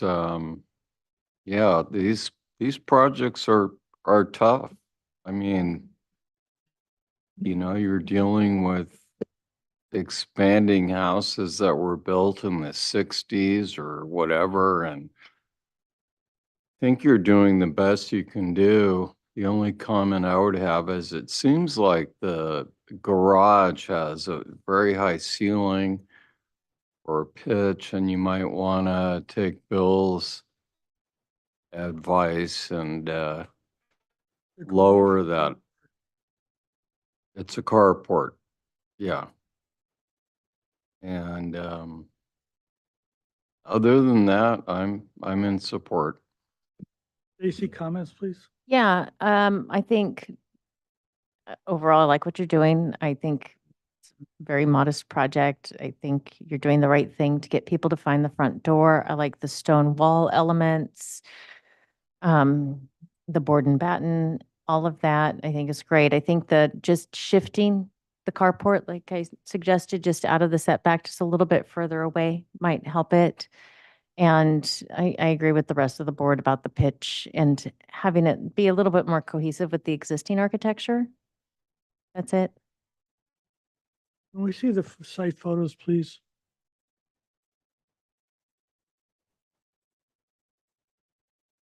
Yeah, right there. This house sits in what the fire department would say is an ideal setting. Hardscape right up against the house, around the entire house. Fire department's gonna love you. But it's hard on the heart, the emotions. And Rob's comment about meandering through some kind of a landscaped area to get away from this harshness and then come back into the front door, I think will change this from being a house that you could find in Goleta to a house that you can only find in Montecito. And I would highly encourage you to look for that. And I think that your owners will embrace that idea when they understand how lovely it could be. That's number one. Can we look at the FAR worksheet, please? John, did we see this house when we were visiting the other site on Oak Grove? Was this the one that was with the view to the ocean, remember, through the carport? Yeah. Mhm. So we've all been there. Okay, so there's part 3, detached accessory buildings. The carport needs to be, the square footage for the carport needs to be put in that section. Okay, now it's not gonna make it, you're still way under, but I'm doing everything I can to get the FAR worksheets accurate. So if you could do that. Good luck. Actually, I just had one comment that you mentioned on the fire department. Could we just go to that site plan for a second? Because if he ends up, if you're right on that, John, they're gonna ask where the garage is to be used as the fire turnaround? Is that what you're alluding to? Well, I don't think he's got the, what is it, 60 feet, 30 feet, I don't think he's got that at all. And then guest parking, I think he's got even worse. So, Well, I mean, so if they had to use where the garage is as the fire, well, my comment was if they had to use where the garage was as the fire turnaround, then maybe that garage then ends up sliding up to the right and then becomes in the same, over to the right in that little area, becomes in the same plane as the house, the same orientation as the house, if that's where he ends up. yeah, so you have in front of the garage, you have slope like that, right, on the driveway? Right. They want that. So that could throw a whole grading issue, which you probably are gonna have a very hard time with here. So get to the fire department, figure out what they're gonna do to you. figure out the guest parking, come on back and see us. Sounds good. We'll do. Yeah, thank you. Bill is out on this next item, number 5. He You has want a that to come back conflict. for further conceptual? What do you guys think? I think I think the driveway is really the thing that's gonna drive this.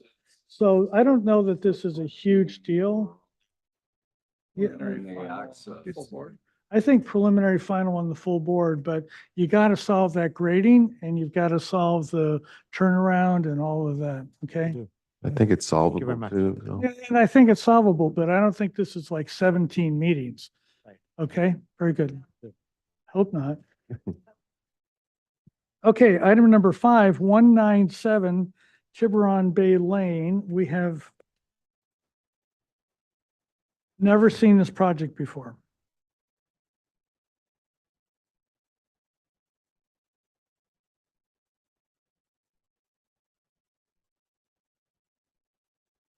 On.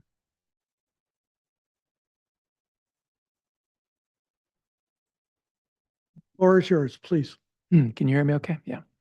Good afternoon. My name is Leonard Thomas. I'm an architect with Pacific Architects. And we're here today this is the first time you're looking at this project, 197 Tiburon Bay Lane. It is an existing single-family home in Montecito, and we're looking at doing an interior remodel, exterior remodel, and a modest expansion. If you could go to the sheet A 1.2, which is the context site plan, a couple more into it. Next one, there you go, perfect. I'll just kind of go through sort of the scope of this project and hit the highlights. This home is within a gated community. The road up on the edge there is fairly heavily landscaped there to the north, so you really can't see the home very much from that street, and it's gated from the south side. So visibility wise, it's nestled into that site pretty well. The scope that we're looking at is to add a new entry, add a new dining room, add a covered patio on the side, add a small bathroom onto the west side, and a new dining room.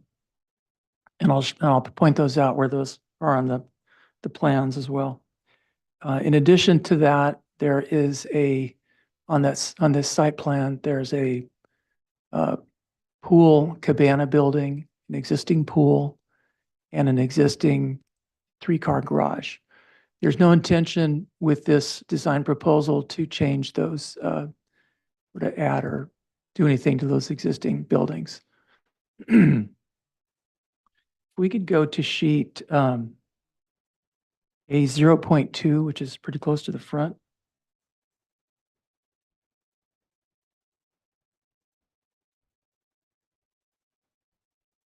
These are some photos of the existing home that you see. There's aerial and handful of photos there. Basically, it's mostly a 1-story home with a 2-story portion in the middle. Our intention really overall is to not alter the architecture or the aesthetics of this home. The materials, the roofing, the siding, the windows, and so forth are all going to be very sympathetic. So more or less, in terms of the material palette, what you look at here is really what we're going to be moving forward with as the plans develop.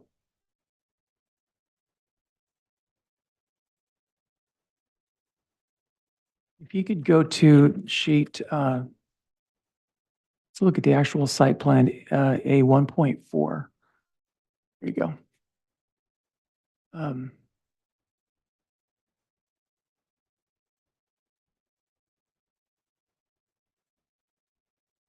Actually, I apologize. Let's look at the floor plan. It should be a couple more sheets into it.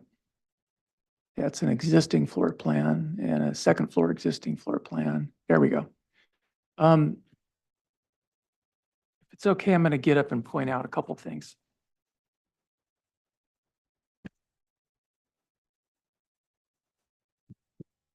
It doesn't show up as well as I would like, but this graphic, but the expansion area is this area in here.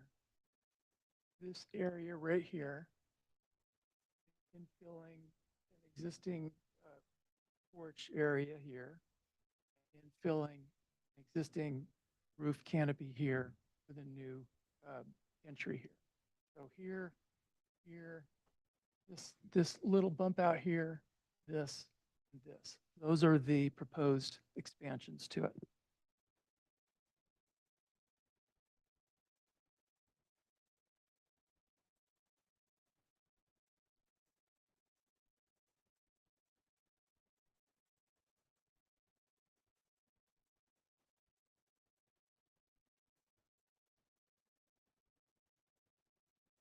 Other parts of the scope are, if you could go to the second floor, the next floor, in the next plan. There's an existing second floor, which is going to be converted into a junior ADU. And the purpose of that is to provide future living area for extended family and or in-home care to sort of be able to extend the use of the home with, you know, with the owners to be able to live there and age in place and so forth.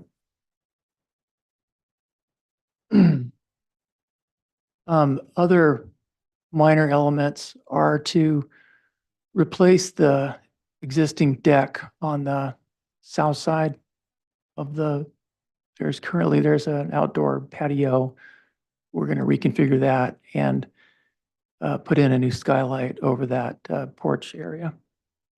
On the north side, that patio goes away and it becomes basically a low slope roof.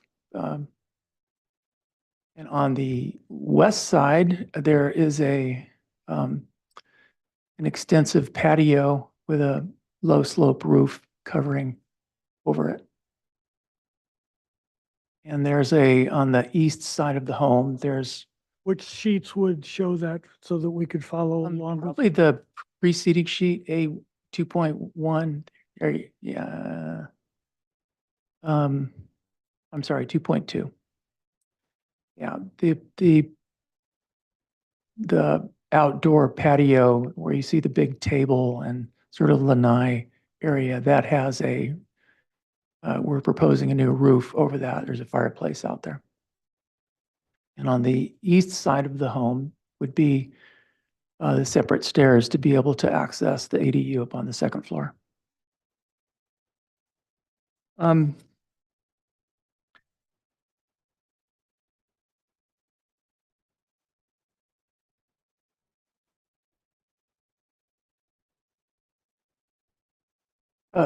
Maybe we should talk about square footage, I think, because I think a lot of this discussion is going to involve the square footage, or at least our approach to how we've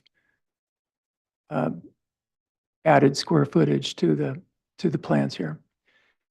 If you can see the dining room there on the north side of the home, that is a proposed infill of where there's currently a roofed canopy porch right now.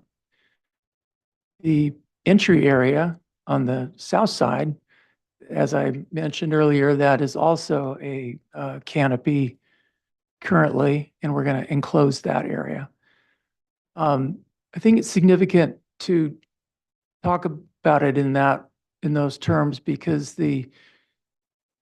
we're trying to add these new elements to the building sensitively and not go laterally across the site that would take up more landscaping or something. We're trying to infill these courtyards that are already existing. Sure. If you could go to the FAR sheet, which is up here by the front.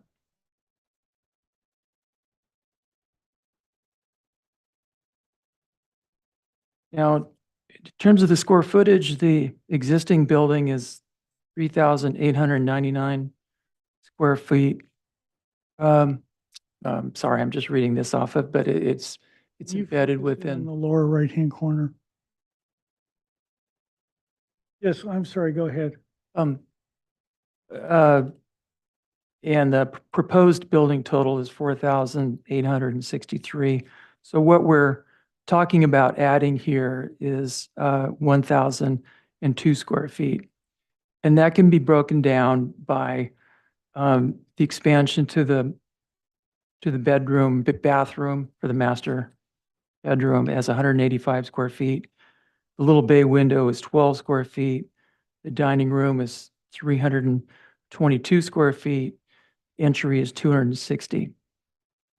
And what's important to all that is that, as I mentioned earlier, only 424 of that square footage is outside of the existing roof area on the project right now. So as far as site coverage and so forth, the square footage looks quite a bit smaller. If you could go deeper into the set for a moment, and we can look at some of the perspectives of the exterior, and we can show more clearly where the expansions are proposed in comparison to the existing structure. A couple more. There you go. One more. Next one. Oh, now it's that. Okay, there we go. On the upper, on each of these two sheets, we have an existing condition and we have a new condition that are directly adjacent to each other. So on the left side over there, on the far left side, that's what exists today. The illustration adjacent to it on the right side shows the expansion to the on the west side, that little pantry area shows the new entry. And moving around these sheets, the one below it there on sheet A 5.0, the image on the left is the existing image on the right, shows the new canopy over the proposed porch, the new pantry area there adjacent to the kitchen, and the new bedroom area that is basically taking the existing gabled roof and extending it out a little bit. On the right sheet, you see on the left-hand side upper portion, you see the existing, and then adjacent to it on the right, you see the proposed new. And then similarly on the sheet, on the image on the bottom of that sheet, same thing. But there's no proposed change to the height of the building. As I mentioned, a lot of these building areas infill the existing courtyard area to the best that we can.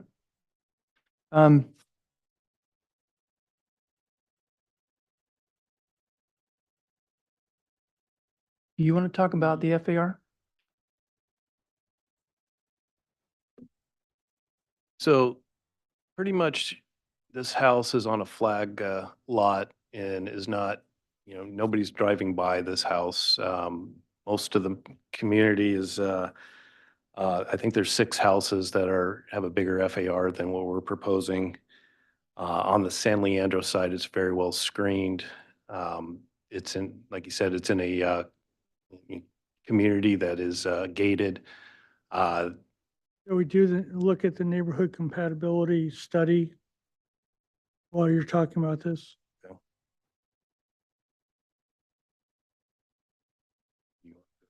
No. Basically, I was just going to talk about how, this house, we're not changing, hardly anything on it. So it's, it's going to look the same. we get penalized a little bit by the detached garage for not having it attached. So we get more square footage count towards our FAR towards that.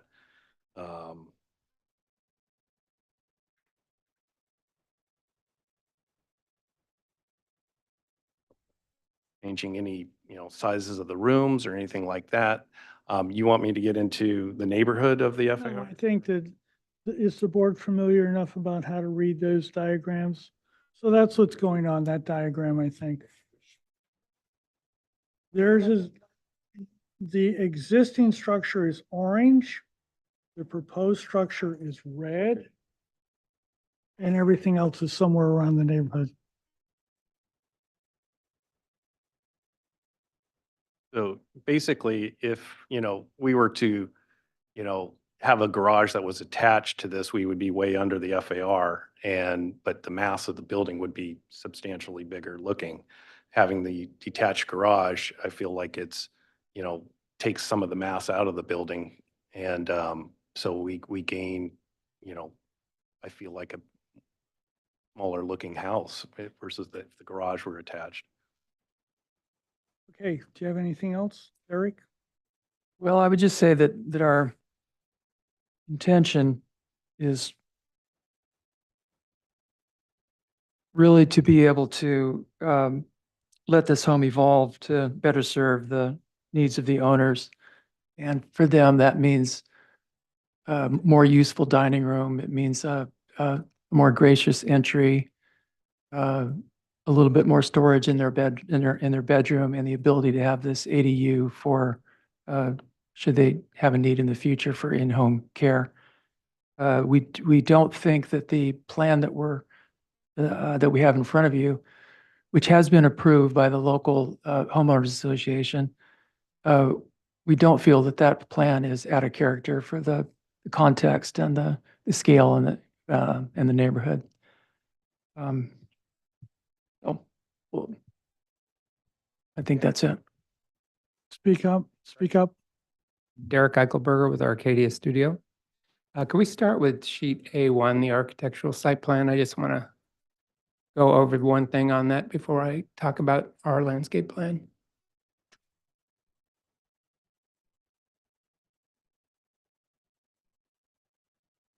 Keep going. You want the colored one, right?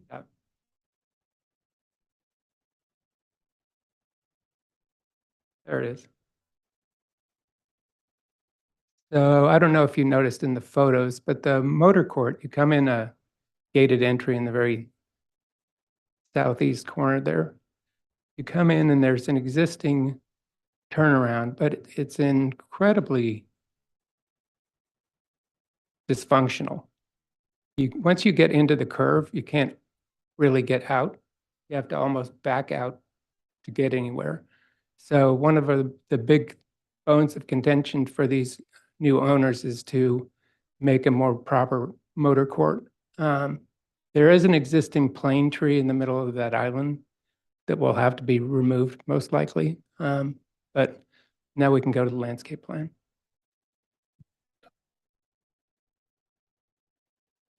Another aspect of the floor plan is that we need to provide, or I'm sorry, the site plan is that we need to provide fire truck access, a turnaround within that courtyard, and that takes up some space.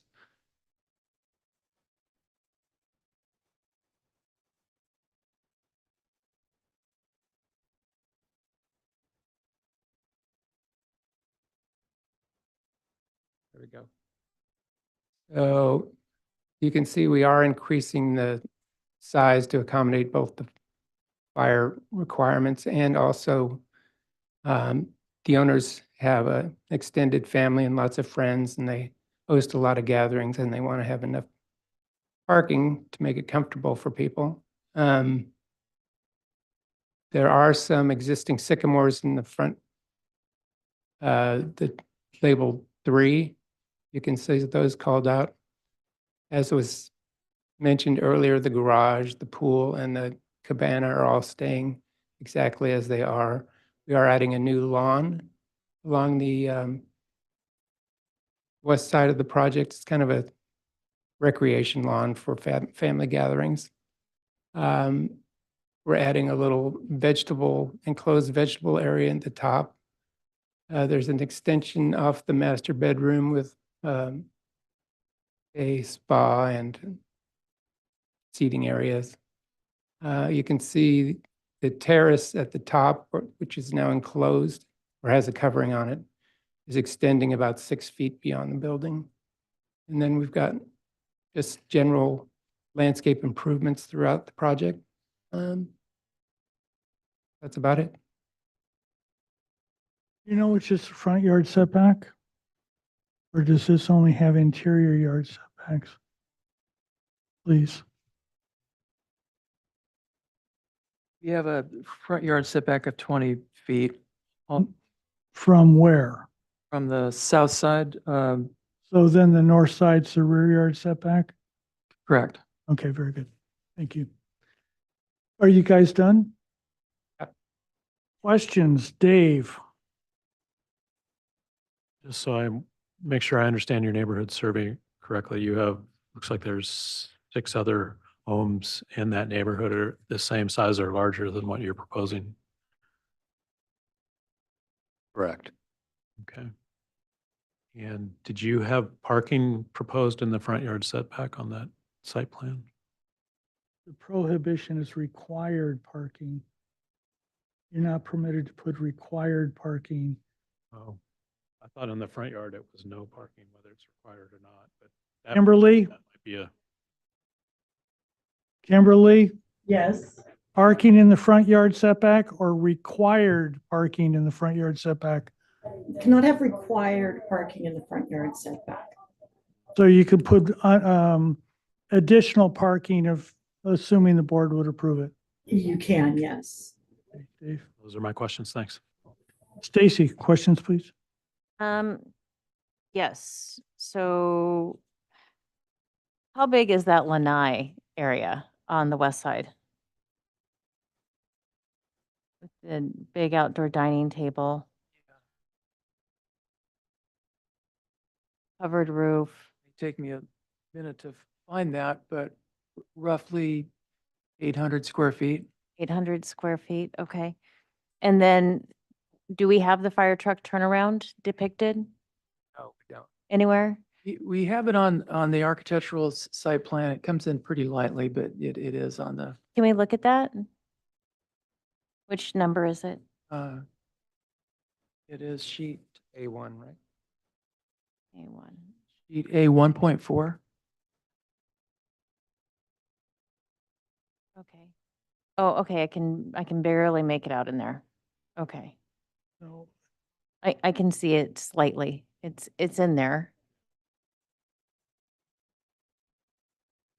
It looks a little strange, though. It doesn't look like your typical fire truck turnaround dimension-wise, but that is a huge space.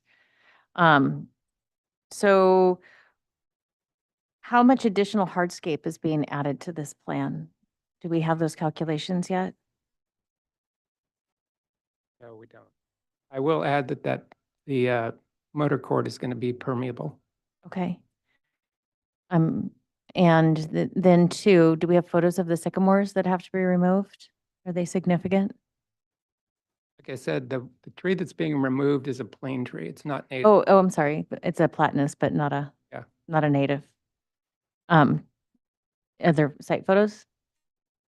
Didn't bring any. There may be some in the site photos. There probably is. It's a There's substantial. a handful of them on sheet A0.2. Yeah, I took a look at those. I'm not sure if it was in there. Okay. And so is there some reason why they need to have a basketball court separate from the rest of the parking and why we couldn't use the basketball court as additional parking when it's not being used as a basketball court? Well, gravel, yeah, but I'm just saying the amount of parking is The existing parking significant. is staying as concrete. Okay. Only the area where the new motor court will be gravel. How many cars can you park in the basketball court already, do you think? 3. 3, 4? Okay. All right, those are my questions. Robert, questions, please. I'm trying to get over my remodel, remorse thing today. I'm trying to figure out, can you show me the roof plan again? And the lanai is outdoors and it has a flat roof, right? Yes. So that's not included in the square footage. Only as a separate line item, but it's not included in the FAR. Okay. So let me just look at the roof plan here for a second. David, can you go back to that? Okay. Well, I guess it works. It's an achievement to get all those infills in and get a roof on the place. So, okay, no more questions. Questions, please. Is there a pool fence for that pool area? Is there, Oh, but it has a pool cover. those, those are my only questions for now.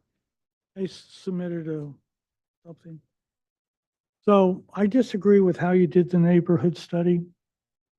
So what you guys did was you went farther out to the right, and you didn't include some of the areas, particularly to the left.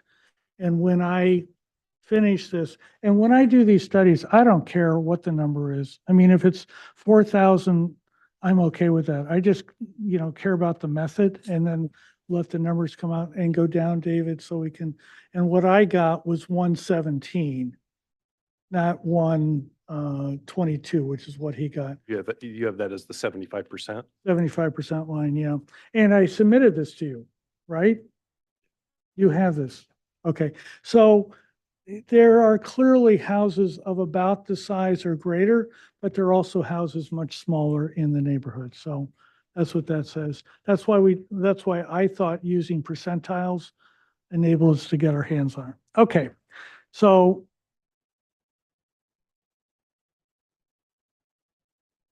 was your area affected by the debris flow? There were some in the upper, to the east of this project? Yes, it was. It was affected. Okay. Public comment, is there anybody that would like to address the board on item number 5? 19. No hands up.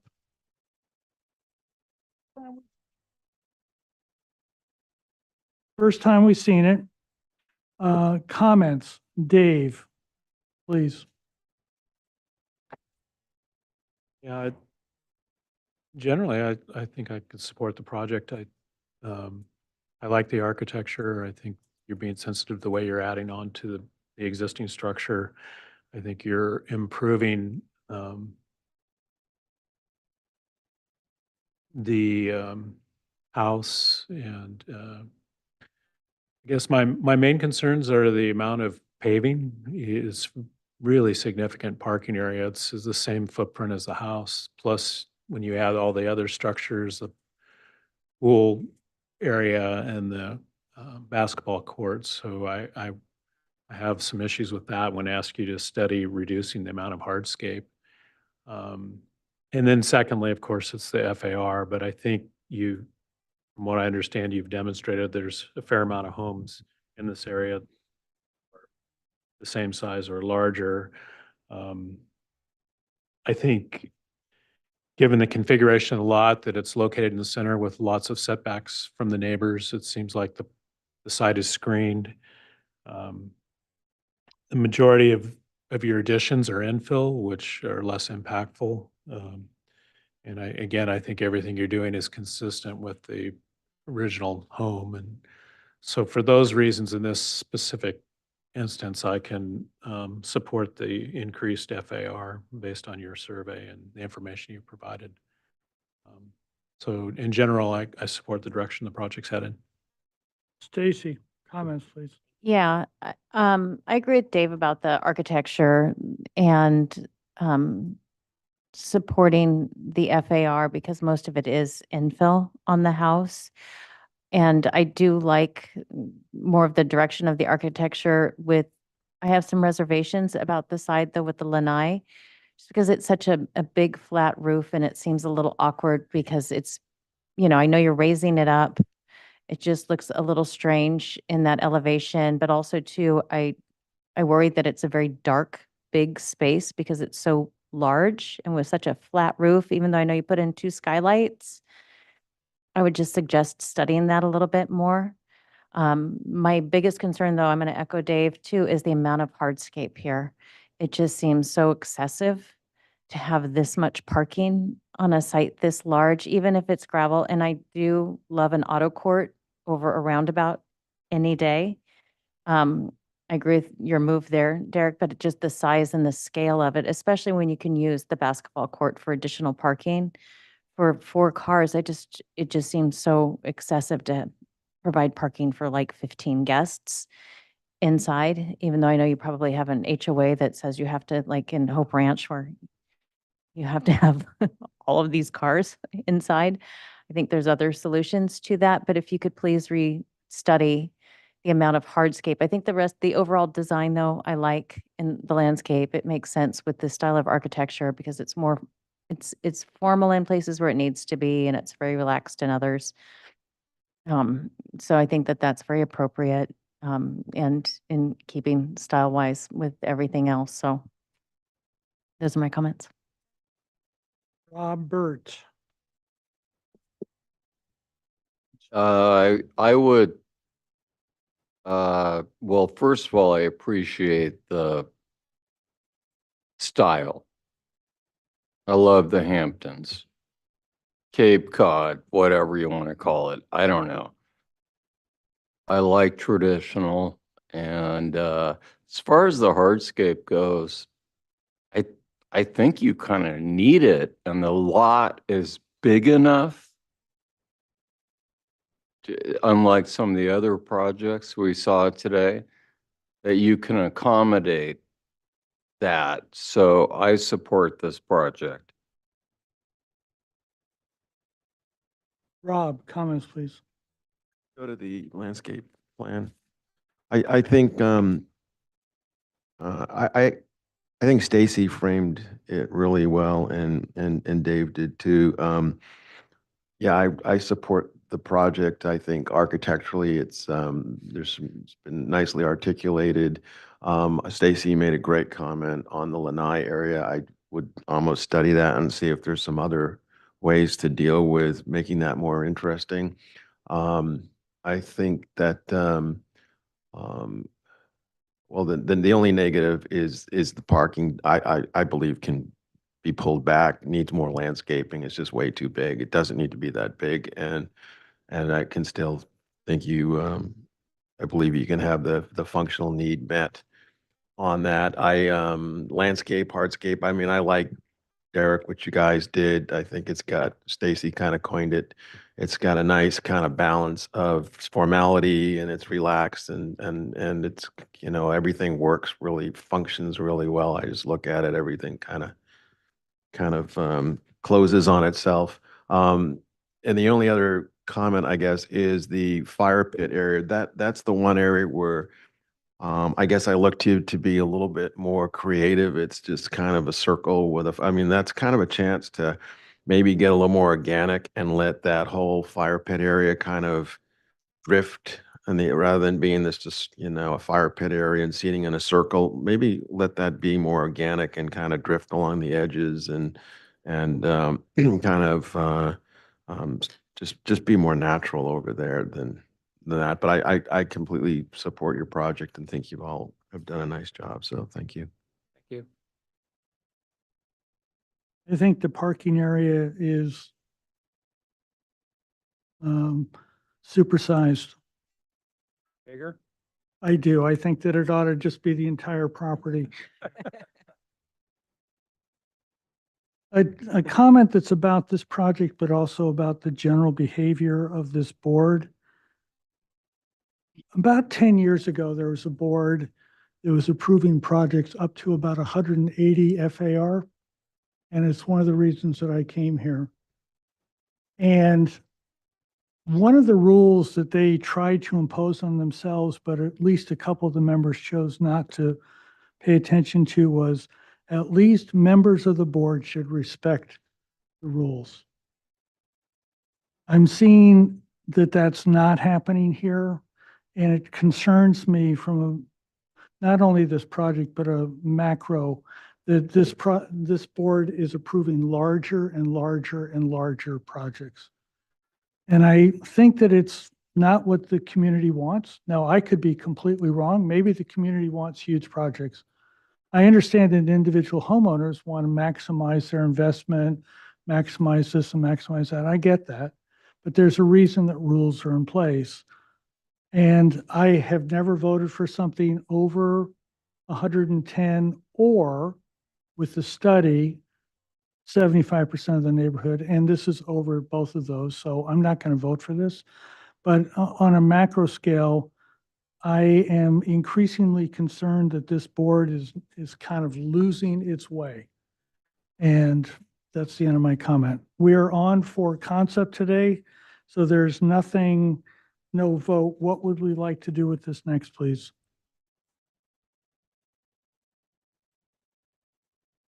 Just preliminary. Prelim?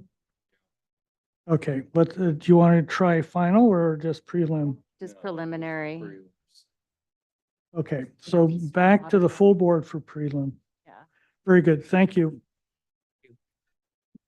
We're going to take a 5-minute break.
Okay, so we're back. Item Robert.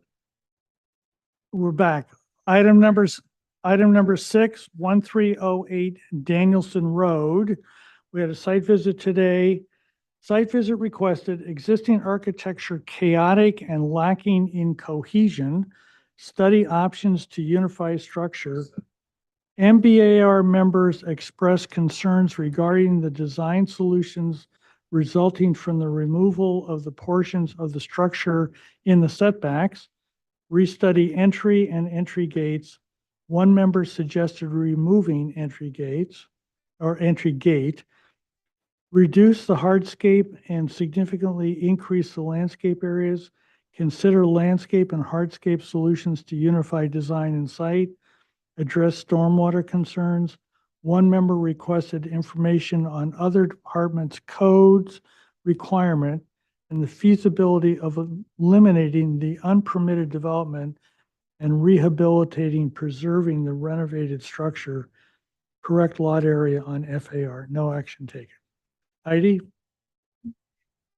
Hello again, Heidi There's a planner Jones. memo on this. Agent. Oh, there's a planner memo. Let's do it. Okay.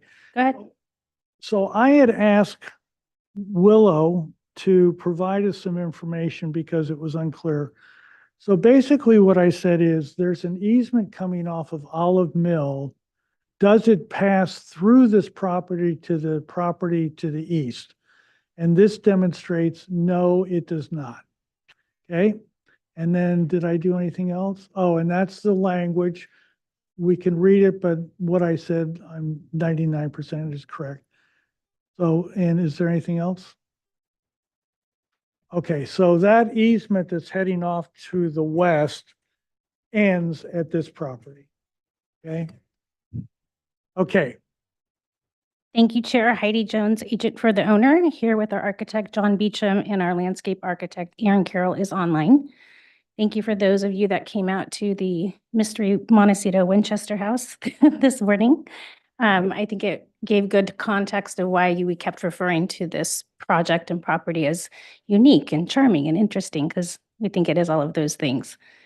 And I just want to say, you know, our clients are great people. They wanted a little piece of paradise in Montecito and scooped up this house and inherited all of these conditions. We've worked carefully to propose a project that doesn't require any modifications and work with decades old of as-built piecemealed components of a site with poor records. And I want to just pick up on something that was repeated at least twice today, and that is a project that's not harmful to the community or neighbors. And I don't think this project is either of those things, and it's not visible from anywhere, as you saw when we walked around the site. So we'll walk you through the plans and answer your questions.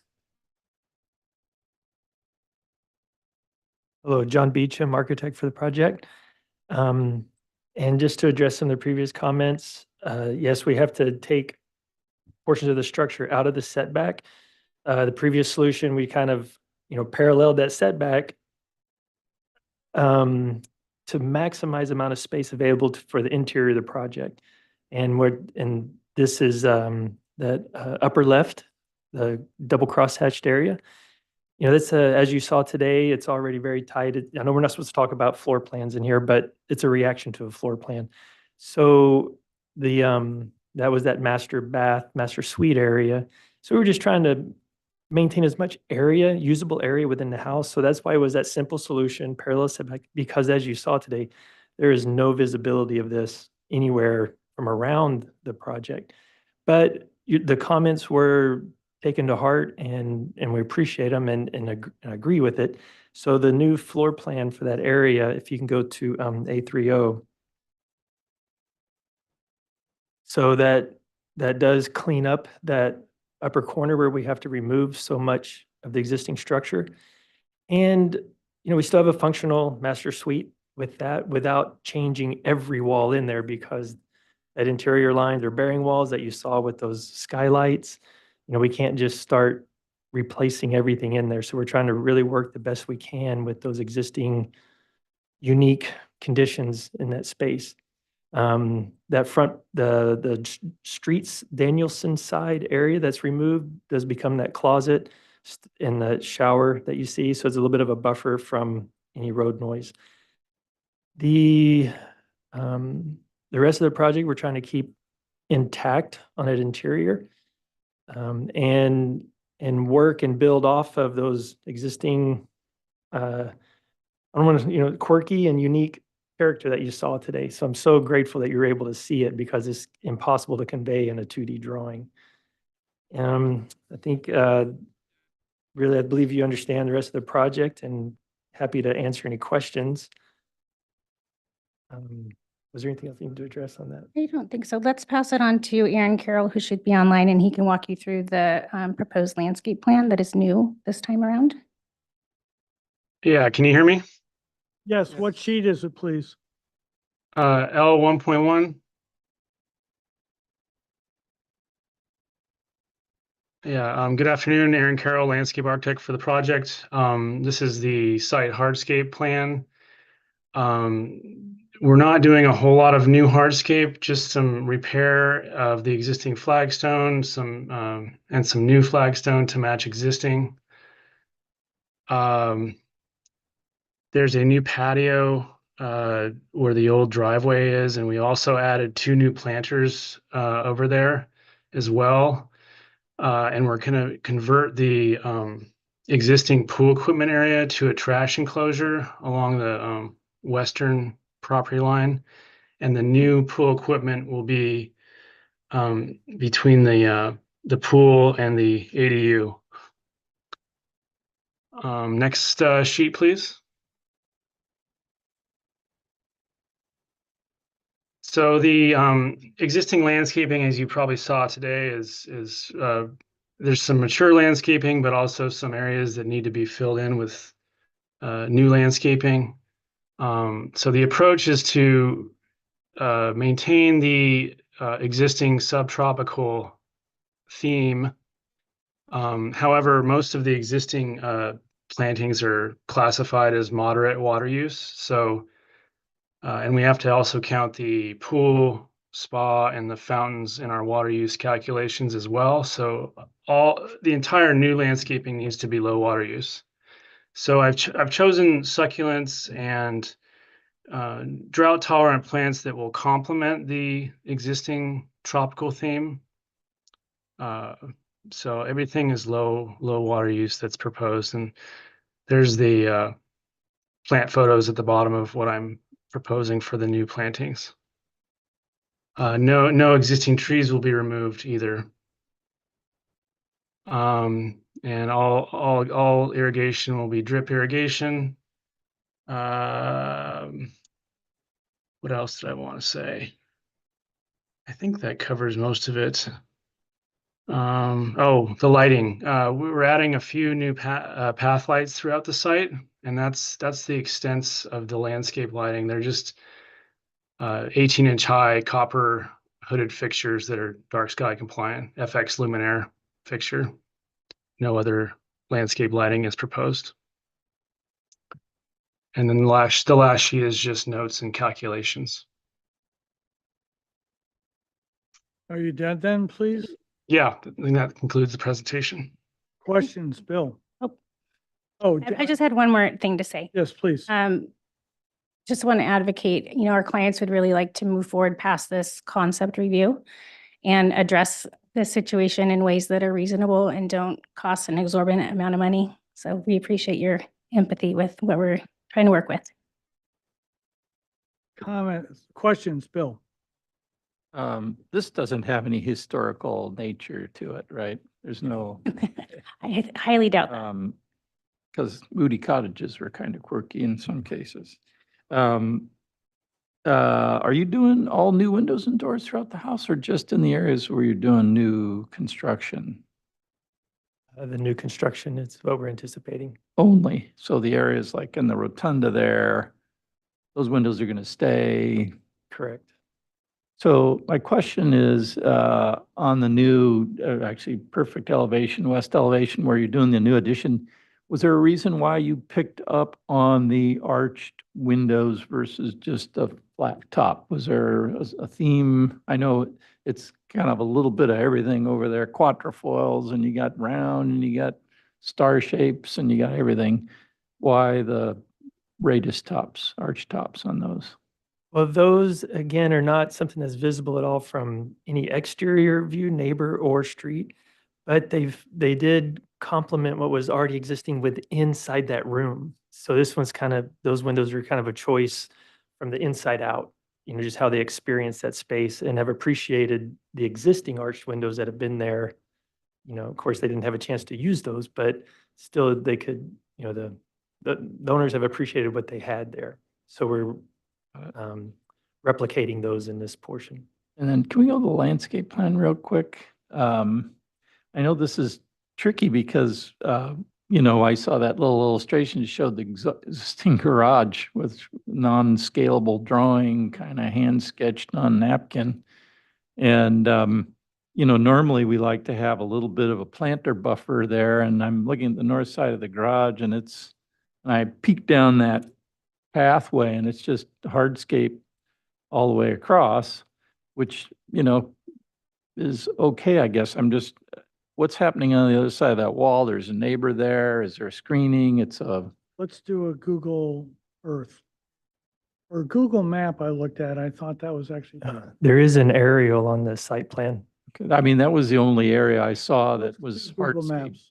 up to a wall, and Bill, I, it may not be a valid argument or anything to try and get greenscape because you'd have no room to do anything there, and it looks like that's a pathway access to.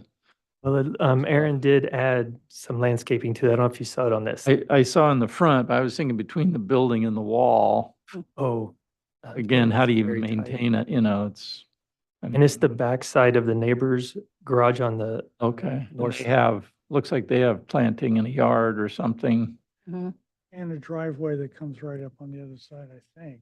Do they, Or is that a do they garage? pull into their, That's a do they, building. do they pull into their houses from that side too? That alley, do they go, They do not. The properties to the north? to the north? Yeah. To Mhm. the north, yes, they come in off the next street to the north. So they don't have access from your alley there to their They property. do not. Okay, well, it looks like there's landscaping there, so I guess. Okay, well, that's all I had. Thanks. Dave. Questions? So my understanding is the planning department's accepted your proposal and they've deemed it to comply with the zoning without modifications. That's right. We went through a couple iterations and we're triggering mods and really did a couple rounds through that review to get to this place where there's no modifications required. We meet all the zoning ordinance requirements. Ready? Stacy, questions, please. Yeah. Hey, Aaron. Hi. Hi. So we saw the site today and what's there and existing, that's all remaining, is all, subtropical plantings, and everything you're proposing is very low water use succulents for the most part. And have you thought about just saying existing landscape to remain? Because I believe then it should still calculate a lot lower instead of adding new plantings to it at this time, so you can maintain it and I think not have to force in a different style that doesn't necessarily is not cohesive with the current style. So as far as just saying existing plants to remain, then we'd be all moderate water use. We'd be all moderate water use plus the pool, spa and fountains. So we wouldn't comply with the MWILO. But you're not taking those out, so it is all moderate water use in all of those planters, unless you replaced it all and denuded it and then put in new planting entirely. Yeah, Do you see I what I'm see. getting I at? see what you're saying. So no landscape plan at all, right? Kind of, yeah. Or also too, did you consider because you're redoing the hardscapes because it all has to go down lower? same hardscape, but putting it on a sand base maybe, and perhaps then doing planted joints that are a very low water use planted joint that would then give you additional square footage on your landscape to help balance out your calculations. We could study that, yeah. I'm curious though, why do you feel that the proposed plantings do not complement the existing? Because they're extremely low water use succulents, and I'm just looking at them with subtropical trees, and the two just don't jive together very well. Like the Pachysarium, that's extremely desert versus, I mean, it would be one thing if this house was already kind of like, Yves Saint Laurent in Morocco, but it's not. It's already kind of on the tropical side with the bamboo and the palm trees. And then starting to add in like desert cactus and crassulas and things, and like the portulacaria, that's all very dry in nature and desert, and like dahlias, I know, don't really combine very well with that palette either. I'm I don't just know. concerned that they have totally different water needs. And Yeah, as far as watering, so the new plants would be on their own irrigation valves, and then existing would be on their own. So it'd be zoned, new and existing landscape would be on separate valves. It's kind of Yeah, weird, but yeah. Go but ahead. there's still two different styles being kind of mashed together. I guess that's a matter of opinion. I personally feel that, acacia, something like acacia cousinette or agave rayolite or crashula ripple jade, those have a tropical feel to me. And Well, I so agree about the acacia, the cousinettes, the lamandras. I would give you that too, as well. The passion fruits for sure. Livia's, absolutely. And I think you can kind of take the aloes over there, the camporize. But some of the other ones, I mean, just like the pachysariums, the slipper plants, all of those are kind of screaming desert. And can you summarize your question, please? Oh, sorry. Yeah, just have you considered alternatives on the look to qualify on your water calculations? And That's a yes or no. Have you considered? Please. yeah, I mean, I can relook at the palette, maybe the stuff like the fence post cactus, the dudleyias, maybe those aren't as tropical looking as some of the other plants I've chosen, but sure. Okay. Questions, Rob? Aaron, let me just help you with that. I think what Stacy was after was kind of a Santa Barbara subtropical, and you're allowed 80% medium water use. So that kind of gives you a little bit of wiggle room to kind of put in or integrate in a little bit more kind of lusher subtropical plants, and then kind of achieve that. And so I think that's where she was. I hope that helps. I think that's what she was driving at. So you folks mentioned, Heidi, you mentioned that that all the flagstone was coming out because the grade was different. And then Aaron mentioned that it was going to be mostly kept in here and there. So which one is it? Yeah, I did notice that. I went back and looked at the plan, and his plan does call it out as existing to remain. And I thought that we don't have the civil plan set in this. We just did an exhibit. I think we need to regroup with you on that. I thought that we had to take it out and change the grade because there's so much the grade lower is to put them back. We were going it's higher than the floor plan Yeah, of the and we're gonna for the reuse- house. So you yeah. probably will need to do We're that. going to reuse them. Okay. We'll have a grading plan for next time. Oh, and let's see, I did have some more questions. Just one thing on, like, I know you folks have mentioned about hiding the house and the house doesn't see, you can't see the house. I still believe that, it's good design is good design, and whether you can see it or not, I think you should strive to both the landscape and hardscape and architecture kind of honor, the appropriate style. So, I just wanted to add that because you folks have mentioned about that you can't see the house. Sorry, where am I here on my notes? Oh, the trellis. You folks, is that, I didn't remember seeing that trellis there that's coming next to the pool. Yeah, I think it had a bougainvillea on top. So is it, so let me ask, why is, you have it at an angle, shouldn't that trellis be kind of squared to the house and not the pool? Or is it existing like that? Is it It's existing at an angle? Okay, my bad. All right, that was something that, um, confused. All right, that's all I have for now. Thank you. Robert, questions, please. Stormwater management, so I'm a little confused about We the, provided an exhibit of. the ability to perk from all that, flagstone. I mean, the whole, the whole lot is covered. Correct. Yeah, we've studied it and we're at a tier 2 compliance. Here's an exhibit that our civil engineer put together just to respond to those prior comments for stormwater. So far we'll be a tier 2. This one, I'm sorry, it says tier 1 on it and it's Aaron. I thought it said tier 2 in the upper left, sorry. Okay. Okay, that's Can't all see for that me. Okay, so can we go back to one of the site plans besides this? It seems like there's a lot of hardscape, and it seems like you have a new dining area in the southwest corner of the property. It's hardscape. I believe You know, it's permeable. Well, also. is there a way to somehow soften this building? We're not in high fire, Mhm. you know? And there are not a lot of properties that are not in high fire. So we can get plantings up against the buildings. We can have nice little pathways. If you've got your table up there, why do we need all the hardscape that you're showing? We can surely take a look at that. Okay, so I'm going to go a little bit out of order.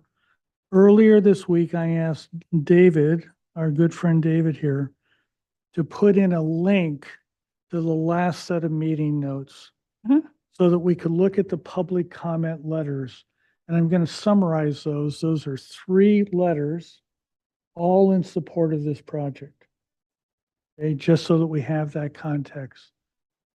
Okay, that's number 1. And the next comment is, as people that were there know, I believe that the existing garage was built without permit. I believe that there was a smaller garage there. And I believe that they greatly expanded that, as I showed most people while we were out there. I contacted Willow Brown about that, the planner for this project. We attempted to get together before this meeting, but it just didn't work. Probably on Monday, she and I will go out there and I will show her the small amount of concrete and then the larger areas. Where I'm going with this comment is that I think that it either is going to require modification, which would require our positive responses to this, or they're going to have to reduce that just like they did the carport. Reduce the size of the garage. Yeah, back to what it was originally. So in our comments, I think we should say if they overbuilt or they built it without permits, what is our feeling? And so we don't hold them up. And then if I'm wrong, those comments just kind of go away. So let's go back. Bill, comments, please. Before I forget, the carport goes away and that becomes open to the air, is that right? Yes. Yeah. I'm certainly warm to the idea of it being eclectic as it is. I appreciate some of the features, certainly, not all of them, some of them. I do agree that maybe there's a little bit too much hardscape everywhere we look, and I would encourage certainly the idea of reducing that back, adding planters. I'm sure the landscape architects here will have comment on how to do that best. I'm still on the fence, even though you can't see it from that Mhm. west side, that window line, but I'm okay if everybody else is okay with the arched windows. If you had said we're going to change all the windows out, I would try to make that one of the pieces that might make this thing cohesive. Like they all had 3 panel divisions on the windows and they were all the same. not the little stars and not the little quatrefoils, those are just unique, but if the windows and doors do get changed out, try to tie those all together somehow, if there's a way to do that. And I would say that could be the unifying element, that and the color and the roof. And then the rest is, fun and whimsical, Gaudi-esque. And in terms of the garage, I'm going to rely on John and maybe the planners to decide what's permitted, what was permitted. Your challenge is going to be, how do you get it permitted with the building department? How do you inspect it? How do they see footings that are buried and covered and all that? Anyway, if the garage was not permitted that size and it did grow, I would probably say, I mean, it's difficult because, I would rather have a little bit of planter there between the neighbor and the building, just as a buffer. I'm still unsure how I would vote on that. I would rather have a little bit of planting there if we could get that. Does that mean pulling the garage back a little bit off the wall in the back? Maybe a little bit, but not the whole amount. So anyway, that's it for now. If we started comments, I think we may have skipped public comment. Say that again, what? Yes, you're right. Public comment. Is there anybody that would like to address the board on item number 6, 1308 Danielson Road, please? If you're online and you'd like to speak to this item, go ahead and raise your virtual hand and I'll call on you. No hands raised. Okay. So Bill just had comments. Dave, comments, please. Yeah, well, first of all, the site visit was definitely the right thing to do. You just can't appreciate it on paper versus there. And I have to say it's super unique, eclectic, and something that you couldn't recreate by drawing it. I don't think it's just an organic kind of thing that happened over time. So that was good to see. I think for myself, I can make findings to support the project the way you're proposing for the following reasons. Number one, it's been long-standing non-conforming conditions that have been there. I think your client finds themselves in a really difficult situation, unfortunate circumstances of the flood. So I take that into account, and I think they are making significant corrections to the non-conforming conditions in a lot of areas. So they really are compromising to make it more in line with the zoning requirements. I think this specific configuration of this lot, the screening, and the things you're doing, I think really there's minimal impacts to the neighbors, even though it is pushing the envelope. I think as long as the screening's maintained and you're pulling back in a lot of the areas, especially the front part of the house. So I think those are all positives, and really does mitigate some of the impacts to the neighbors in the community. And so yeah, for those reasons, I can support the project, and I'm not as concerned about the location of the garage just because of the specific conditions and the efforts you've already made to achieve compliance. Is that it? Stacy, please. Yeah, I mean, I definitely can appreciate the architecture style wise. I love it. I like eclectic, I like strange, and kind of exotic. And I think too that there are opportunities to sneak in more landscape in small pockets.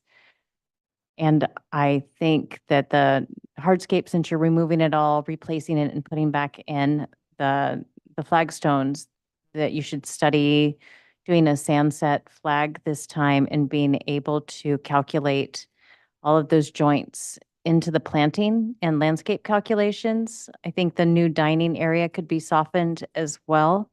Since it's open to the sky, there's another opportunity to get more plantings in the same style that exists, all of the giant birds and palm trees in layers. I also think that the bamboo that it looks like, I can't tell if it's entirely being removed, but I think it's important screening on the east side of the house and residence. But please, if you're going to put it back in, put in a clumping as opposed to the giant running timber, because that one is in terrible shape, but we also know it invades everything and you don't want to mess up the foundations of the house already. And then I think the planting style, it just needs to be more cohesive since it's already subtropical, kind of tropical looking. And you are going to have to classify those beds overall as medium water use right now, that that you stick with that style and kind of carefully select plant species so that it's more cohesive. That's it. And, oh, and I could support a modification for the garage in the back. Rob, comments, please.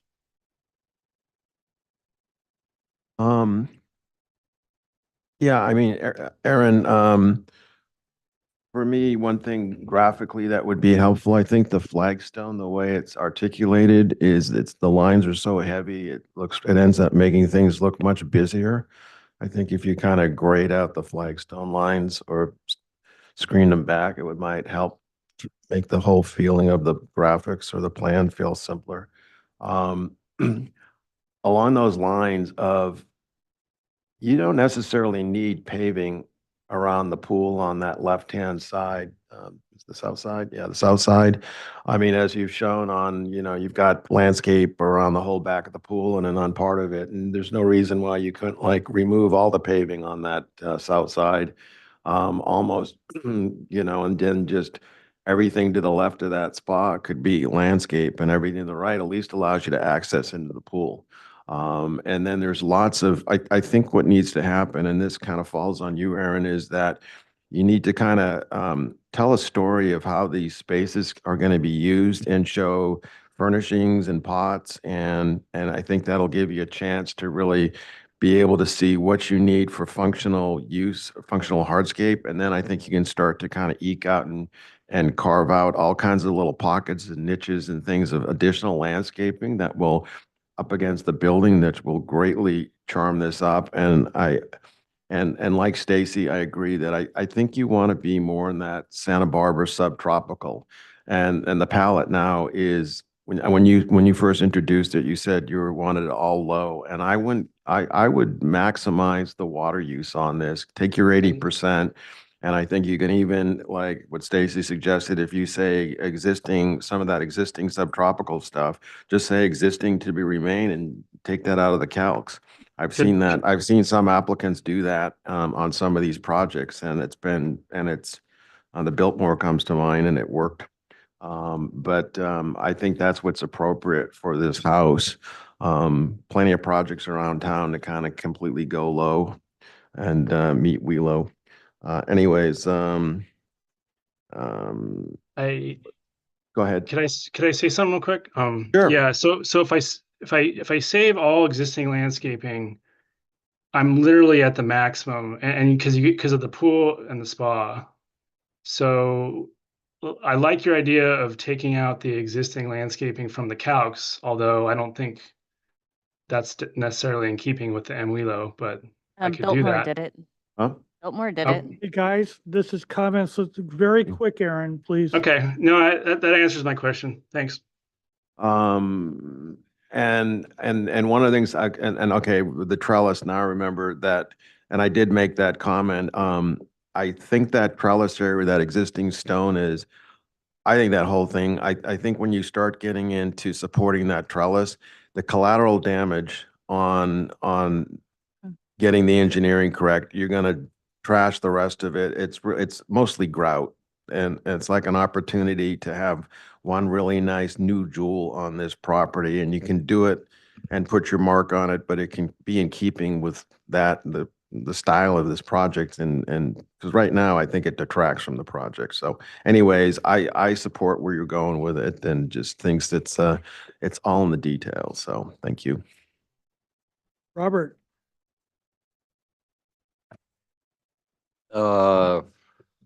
Planning, I'm going to leave to our brilliant planners here at the county. I have no idea on the garage or whatnot. I am concerned about the amount of hardscape, and can it be made permeable somehow?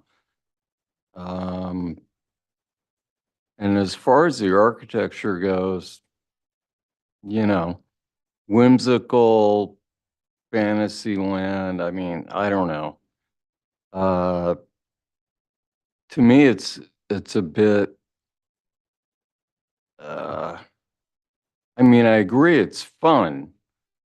And if nobody else can really view it, then who cares? But seems like it's a little overdone to me. But, you know, in general, I support this, especially if we can make sure the permeability and the hardscape is somehow handled.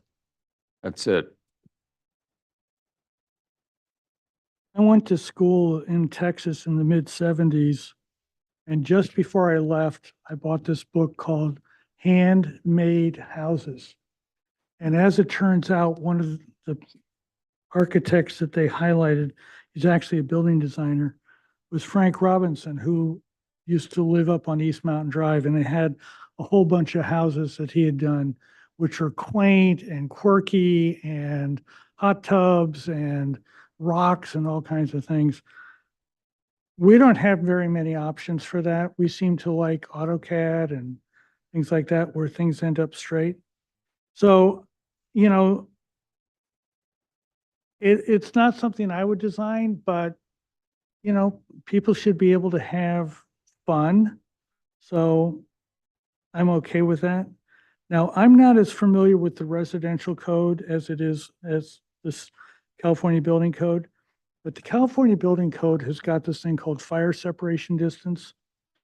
And I don't think the garage north side stands a chance of having enough fire separation with what looks like a building immediately on the other side.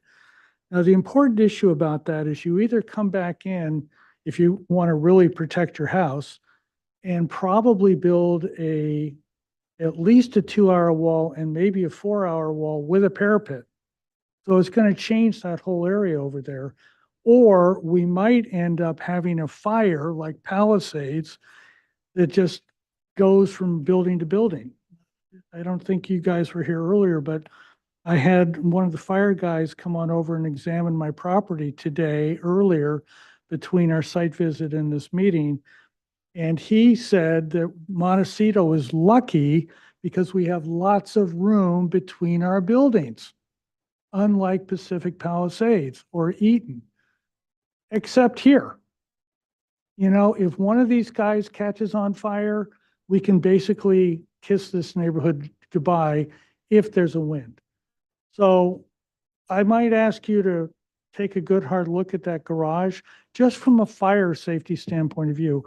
I think that it's not what we see on the ground is not what was permitted. We'll find out sometime early next week, then you guys are gonna have to figure out what you want to do.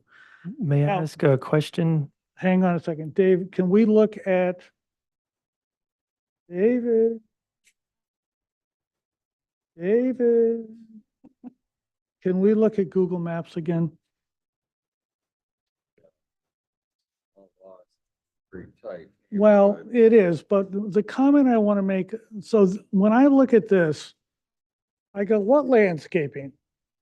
You know, the project immediately to the west is red. I don't know if that's dirt or brick or whatever. The immediately to the right is a driveway. Immediately above it is driveway. So what landscaping?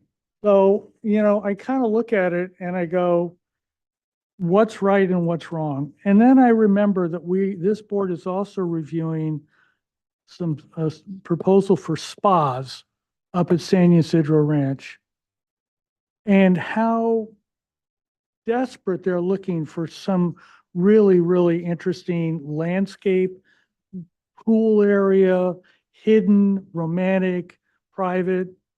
You have that option here, far more than Ty Warner will ever have.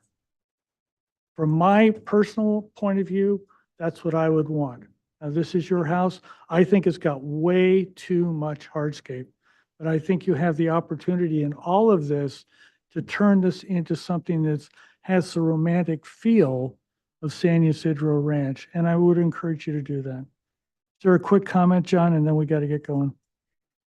Yes, thank you. If the garage is being addressed, could the board also comment if it supports the parking? Because as we all found today, it's pretty tight in that old neighborhood, as you can see from those graphics.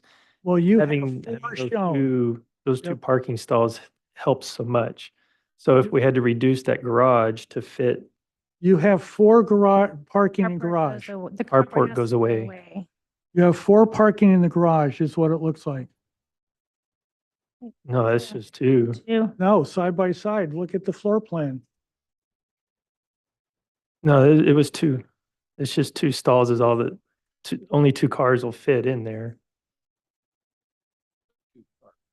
So, and that's fine. I just to help us know how to proceed, if the garage wants to be shrunk, then we just need to know about that parking as we move forward. But right now, I'm sure the owners in the neighborhood would appreciate, less cars on the street. And if it would help these owners a lot. I mean, I think if we took a straw vote, we'd. I think we should do that. All those people that feel that they could support less parking in the garage than what they now should have. Raise your hand, please. Less parking. Less No, parking. no. I would think they need the. Everybody that thinks that it should stay because of the parking, even if it's illegal, even if they have to go and get a mod, Yes, I guess. raise your hand. You would support a mod? Yeah. Okay, so, and you're not voting? Okay, so 4-1-0. Okay? Good question. Thank you, John. Is that it? What do we want to do with this? I think we need to move this along. We don't have to give it preliminary next time if it comes back with preliminary, but we can't give it unless we agendize for it. Oh. So I think we should go for preliminary. Okay? Okay, thank you very much. Thank you. We appreciate it. Item number Thank you. 7, 1190 Hill Road. Mark, are you here or? Good, okay.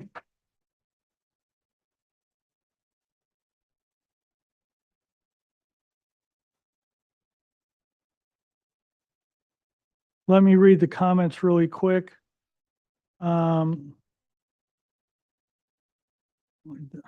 Okay. Restudy site layout, consider relocating residents further into the lot. Restudy garage location, orientation and placement and design of the driveway and walkways. Concerns regarding amount of grading and amount of fill. Consider reducing 3-to-1 slope. Provide landscaping and hardscaping. Dave, were you not here for this? Okay, I was, so I don't know why my name is on there. Mark or whomever, please. Mr. Chair, Mark Lloyd from L&P Consultants representing the project, and I always have fun. Yeah, so we're here to present for conceptual review again. We've addressed all of your comments. We have restudied the site, but we haven't moved the house further into the lot. We've decided to keep the tennis courts. We've restudied for the garage, and we've flopped that to the other side of the driveway and have reconfigured walkways and driveways with the elimination or the keeping of the tennis courts. We've reduced the grading substantially, and the 3-to-1 slope has gone away with that. And we have provided in this package a landscape and hardscape plan. So with that, I'll turn that over to DMHA Architects to make the presentation of the architecture. Good afternoon, Michael Stroh with DMHA. David, if we can go to our proposed, well, let's actually, since Dave wasn't here, and I think somebody else wasn't here either, if we can go to the existing site plan, which I believe is page 4. PDF, yeah. So we have the site up against Hill Road. It has the gate and wall, up along Hill Road. And then sort of you come in and there's a circulating drive to the back, and then you have the existing tennis courts in the back of the property. And there is an exit from the tennis courts out into the parking lot, and then you have the railroad tracks there on the north. And so if you go to the site, the next sheet, please. So what we've done here is we have kept the parking area and the tennis courts in the back of the property. And so focused on, but eliminated, previously what you saw is that was all filled with dirt and that was going to be reshaped substantially. And all of that has gone away. And so what we have is we have two Reginald Johnson cottages, which are to be moved from the eastern side of the Biltmore to this property. They're single story. They are simple stick frame and plaster and shingle roof, wood window systems. And so what we are doing is the Biltmore's intention, or the owner's intention, is to essentially create a single family home out of this. And so we are taking the two existing cottages and we are combining them into a very classic kind of courtyard style house. And so what we've done is we have the driveway coming off of where it exists, off of Hill Road. The existing gates remain. We come in. Previously, we weren't showing exactly how we were doing the hardscape and into the courtyard, and I'll let Guillermo cover that in the landscape plan. But if you, David, if you could go to, let's see here. Well, actually, this plan is fine. So we changed. So previously we had the garage actually up against sort of the house towards the back of the back of the front piece, front part of the parcel, and there was a lot of reaction to that, is that there were just wasn't appropriate and kind of interfered with these existing cottages and visually just didn't really work. So we restudied that, and what we did is we actually added just guest parking in front of there where we were previously proposing the garage. And we actually moved the garage in a shed to the other side of the drive. And so you end up with this really nice sort of classical estate U shape with this great courtyard entry. And then you have the garage kind of set off to the side. And then again, as we developed, the hardscape and landscape around it, that sort of all kind of came together. So I'd like to talk about how we're merging the two cottages. If you could go to the next, I think one next sheet, please. So essentially what we're doing is we rotated these a number of different ways to try and reconfigure the interiors so that we could actually get a very nice kind of central kind of entry and sort of let's call it a private side to the house with a bedroom wing, and a public side to the house with kitchen and living and dining. And so as a result, and this is actually rotated 90 degrees from what you saw in the site plan. This is actually north is up, the railroad tracks are up. So the garage would be kind of on the other side of where it says demolition keynotes there. And so we've created these two wings. And as a result, because these cottages are historic, we weren't able to really do much to them. We've been working with the historian. That's actually why it took so long to come back. And so what the historian basically said is basically minimally invasive, guys. Yes, you're going to have to move them, and that is going to cause some damage to these things. But as far as putting them together and creating a piece of architecture, leave it alone, and you can focus on creating an entry at the center. And so that's what we've been doing. And so if you go to the next sheet, yes, we do have to obviously go through the interiors and change the configuration of the rooms and bathrooms and all of that. But really from an exterior perspective, it's really just that gap between the two cottages and where we are forming an entry piece and then a formal entry patio. And it's part of, and we actually create a little foyer. And as a result, we only lose, we actually only lose 2 windows on the entire project that are existing today. And so if you go to the next sheet, so we created, because the cottages are generally gable ended, what we did is we're building a roof to span between them, and then there's a simple gable end that's raised slightly that will form the basis of the entry piece. So if you go to the next sheet.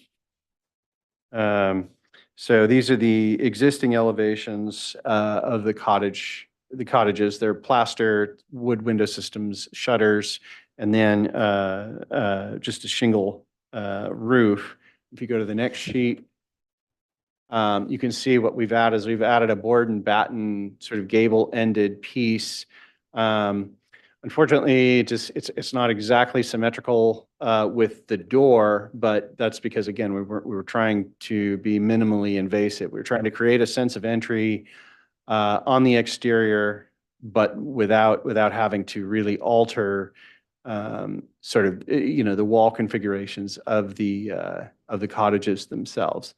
And so, and as you can see, we've raised the plate up on that a couple of feet to give that just a little bit more of a defining element. That was one of the board's comments the last time we were here is, could it be a tower? Could it be something taller? And we did it with a plate versus actually creating something that would potentially take away from the existing architecture. I mean, the idea is, again, these are historic and we want them to remain looking as such.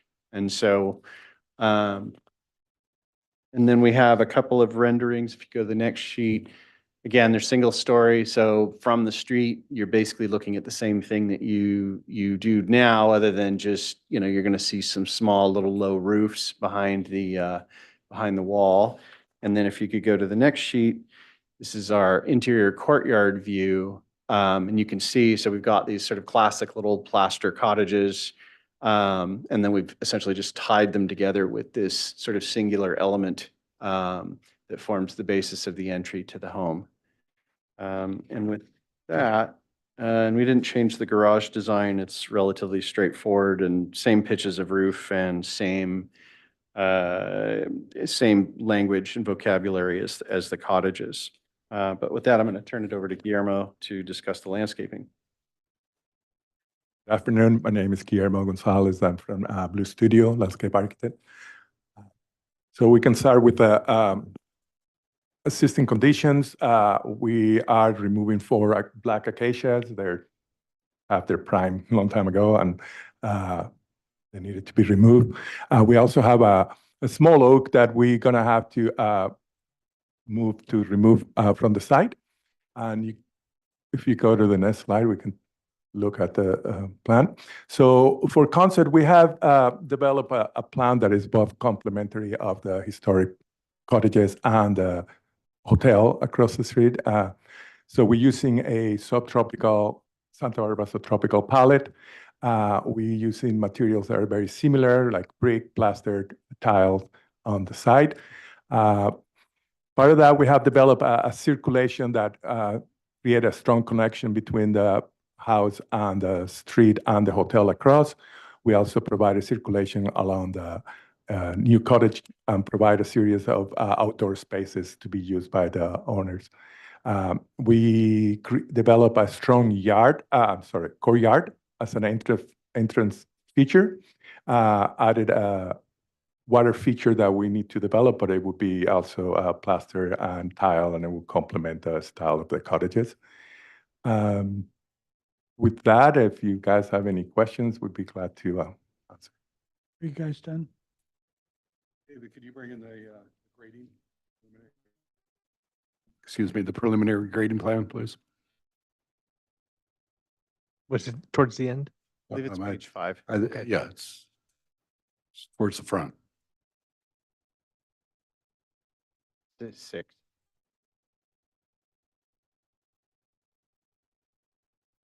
There you go. Yeah, so as I mentioned earlier, we are preserving the 2 tennis courts. So all of the grading fill that was going to happen in there has now been eliminated. There was a little kiosk entry to the tennis court that is being taken out. And the retaining wall for the tennis court is being filled in. And we're basically just grading a foot or two max around the house. So the grading quantities were reduced substantially, and no slopes on the back end under the 3-to-1 slope. And the existing driveway is pretty much remaining intact and at grade. We're removing the parking spaces that are on the upper left-hand side, and just recapping it and repouring curb and gutter. Is that it? That's it. Questions? Rob? I don't have any questions. Robert? No questions. Go to the front elevation of the new addition. I'm not a Reginald Johnson expert or anything in any means. Go to the next one. There you go. You have flexibility in terms of how wide the entry can be, is that correct? Or not? Are you property line, edge to edge, setback to setback? Are you fighting against that retaining wall on the? The 2 constraints would be the front yard setback as well as the existing retaining wall. Retaining there. wall, So we separated them by about 6 feet, which felt about appropriate for a small foyer and for the scale of these cottages. So, but we don't have a lot of give one way or the other. I mean, obviously, as we develop the details for this, we'll explore exactly, kind of how far we can take. The reason I asked was because the centering of the door on that portico element. And the other thing, would the entry piece have been plaster instead of board and bat? Only because I think of board and bat being used as a little ancillary shed kind of a thing that might have been tacked on to something that would have been an archive later, not being the primary entrance. Just a thought. I don't know if you'd looked at different options for that entry or not, but We've had discussions with a historian about it. She was comfortable with this. We wanted something slightly different, only in that, obviously from an originality standpoint, it would have been, but from a Secretary of the Interior standard point of view, you never want to duplicate. And so from development standards for the Secretary of the Interior, you don't want to simply replicate exactly what would have been there. And so, so we chose a slightly different but period appropriate material, and the historian was okay with that. okay, thanks. How close is the house now to the tennis court behind it? It seems awfully close to the edge of a tennis court. It's approximately 8 or 9 feet. I think it's 9 feet. And is the intention for this to be part of the Biltmore and rented, or is it just a private residence that somebody will be living in? I'm not sure what's going to happen with it. At this point, we're making it into a primary residence, which was a condition of the Biltmore project. Whether it ends up being rented, and of course, it's in the coastal zone, it could be short-term rental. And would this house then would the tennis courts be part of this house then for use, or part of the Biltmore still being used by people staying at the Biltmore during regular day hours at any hour? Yeah, this tennis court was not part of the Biltmore, nor is it intended to be that. There are 3 tennis courts there, Yeah, that's all. and that's for the Biltmore and the Coral Casino use. So so these 2 are for the Biltmore and the Coral Casino use, or nobody? So They are for the private property. for this property, Yes. 2 courts. Is there any way you could remove, because I mean, who needs 2 courts? Could you just have 1? Some people might want 2 courts. Yeah. Yeah, we don't want to remove them. True. Okay. Those are my main questions. Yeah, my questions are along the lines of Bill's, that center entry piece, you're also proposing a metal roof. It's just a slim Correct. section of metal roof for the same reasons for the, Yes. did you consider stone or some other material for the entry that might be a little more substantial? We can. It's really a product of what the historian is willing to allow, essentially. So. Thanks. Mr. Chair, if I may, this replication thing, I think that the Secretary of the Interior standards are more of do not create faux situations that mimic. So it isn't a prohibition on not having similar materials or compatible materials. So I sort of like the idea of the stone.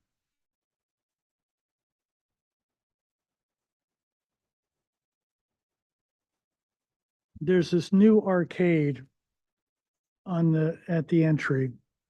And you've got columns right in front of fenestration. So when you're looking outside, you're going to look at a column. Is there any way that the column can be moved a little bit, that it could be eliminated? You know, something so that the actual usability would be enhanced?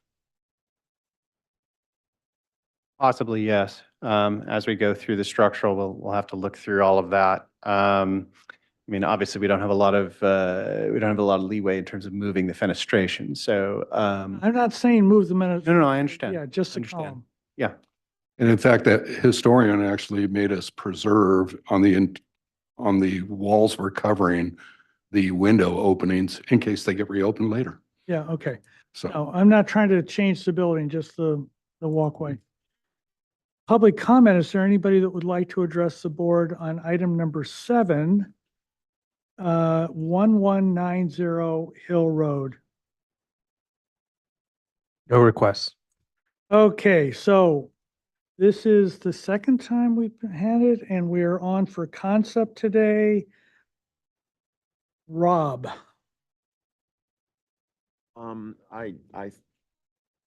This is just a vast improvement where you started off on this project. So I really like the direction. I like a lot of things about this project.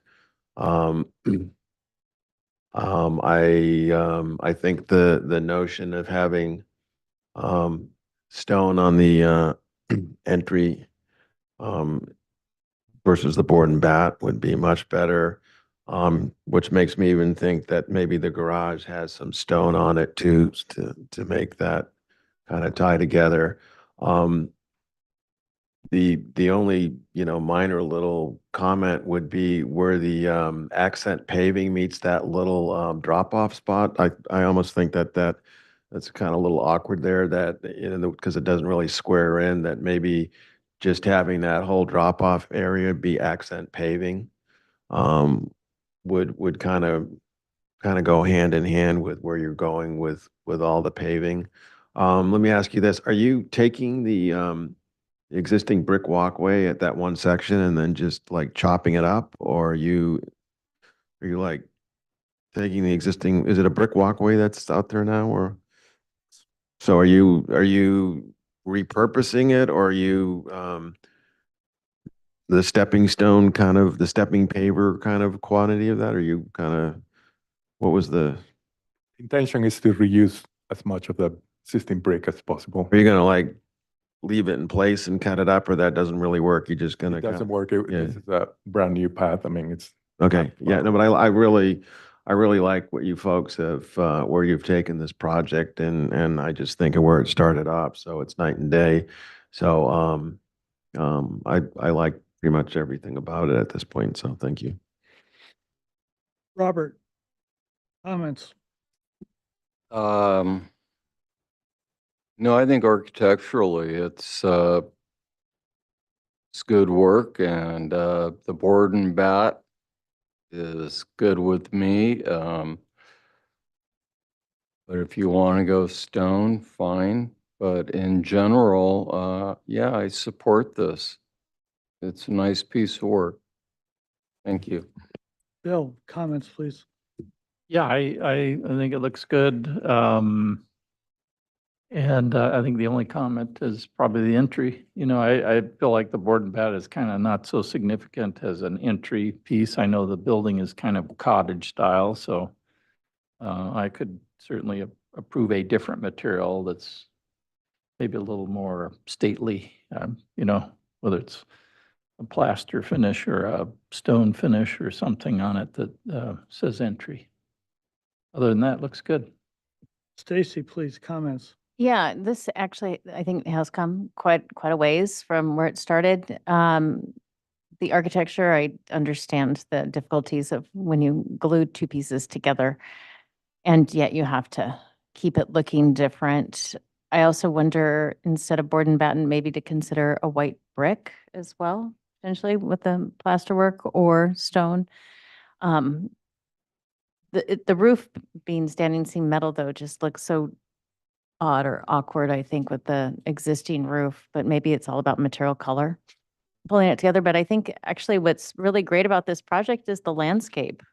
I mean, I have absolutely no criticism for it whatsoever. I think it's very cohesive with the rest of the Biltmore. And I like the planting palette, and I think it works, and it looks, it's going to come out really well, and it's going to make the house really much more functional and interesting. Dave, please, comments. Yeah, I think it's a nice project. It's clever the way you've arranged those two structures to make a house. My biggest issue is the metal roof. If there's some way to do shingles and then again, the entry, I think it could work as board and bat, but I think it'd be stronger in another material, either plaster or stone. That is. Yeah, I think the entry element, I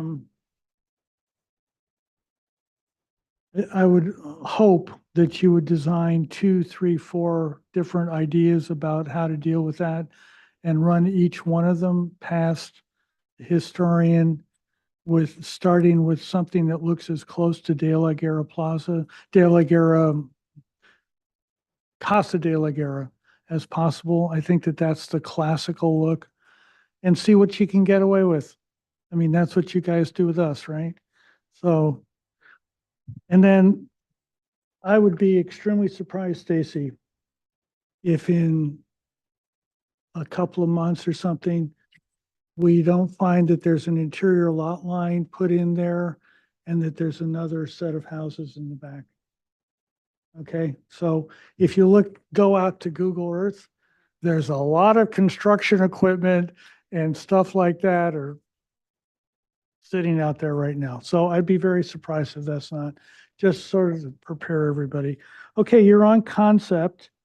And what do we think they should do next, please? I think that they should go prelim final. I see no, yeah, yeah, full board. That's our preference, preliminary and final. Yeah, and if you guys can really try to get that entry cleaned up, so it's not, in my opinion, it's not there yet. Okay, thank you very much. Good luck. Thank you with for your that. time. Appreciate the comments. Okay, item number 8, 226 Dawlish Place. Amy, are you with us somewhere? I am. Okay, do we have a memo? We do have a memo. Okay, these are the modification findings. Remember, this is the house that they're increasing the size, I assume more than 50%, which would trigger 2 cars, but they want a single car. So the modification is minor in nature and will result in a better architectural or site design as approved by the MBAR, and/or will result in greater resource protection than the project without a modification. You did a neighborhood study on this, right? Yes, we did. Yeah, I don't know if everybody got a chance. Let's just start with that. Maybe you could talk with that, and then Sure. got a bunch of yellow on it. Yeah. So, Right first of there. all, I'd like to kind of this is Amy Von Protz. I'd like to remind you about this house. This was they had a fire in June last year, and they want to rebuild. We addressed and restudied some of your comments, and also like to remind you that this is a constrained lot of 50 feet across, and there are oaks in the back of the property that are also cause issues. So basically on this plan, our my owners went around, and this plan is either the constraint the this plan shows either a one-car garage facing the street or zero no garage. So those were the two things we wanted to show, which houses had those two characteristics. And you can see that with our one-car garage, we are not the only ones in the neighborhood. And if you zoom in on some of these photos next to this map, you'll see that you'll see the one car garage, and then if you look at ours, we're doing exactly the same I have thing. an old two-car garage. We last so and then I want to show you the two bottom pictures on this sheet on the right. There was a bottom and down. There was a question about what the street constraints were, what was going on in the street as far as parking, extra street parking, and we took two shots each way. And this shows you how people that are not parking in the driveway, how they park on the street. So this is just a general, so then if you go to a 1.0 is our site plan, and A1 is our site plan. And if you zoom in onto the two photos there, I want to show you what's going on at the east property line. There were some questions about the planting on the east property line and and how this would be impacted during construction. And so on the right photo is the actual neighbor's lot, and or the right sides of the photos is the neighbor's lots, and then ours is on the left, and you can see that we are lower than the neighbors to the right. So we are at the last meeting. It seemed like it seemed like at least most of the board was fine with the project as far as the house goes, the look of the house, what our FAR was, and it seemed like the big thing was we didn't have the front yard setbacks, and we weren't showing neighborhood compatibility. So we've addressed that here. So if you go to the proposed site plan, and you zoom in on a 1.0, and you zoom in on the 1.0, yeah, left in the red. The front setback is 50 feet from the center line. So if you go down to the bottom, you'll see that the 50-foot setback line, and we're actually at 50 feet 6, something like that for the farthest that we're coming out. Our side yard setbacks are 5 feet, and our backyard's rear yard setback is 25 feet.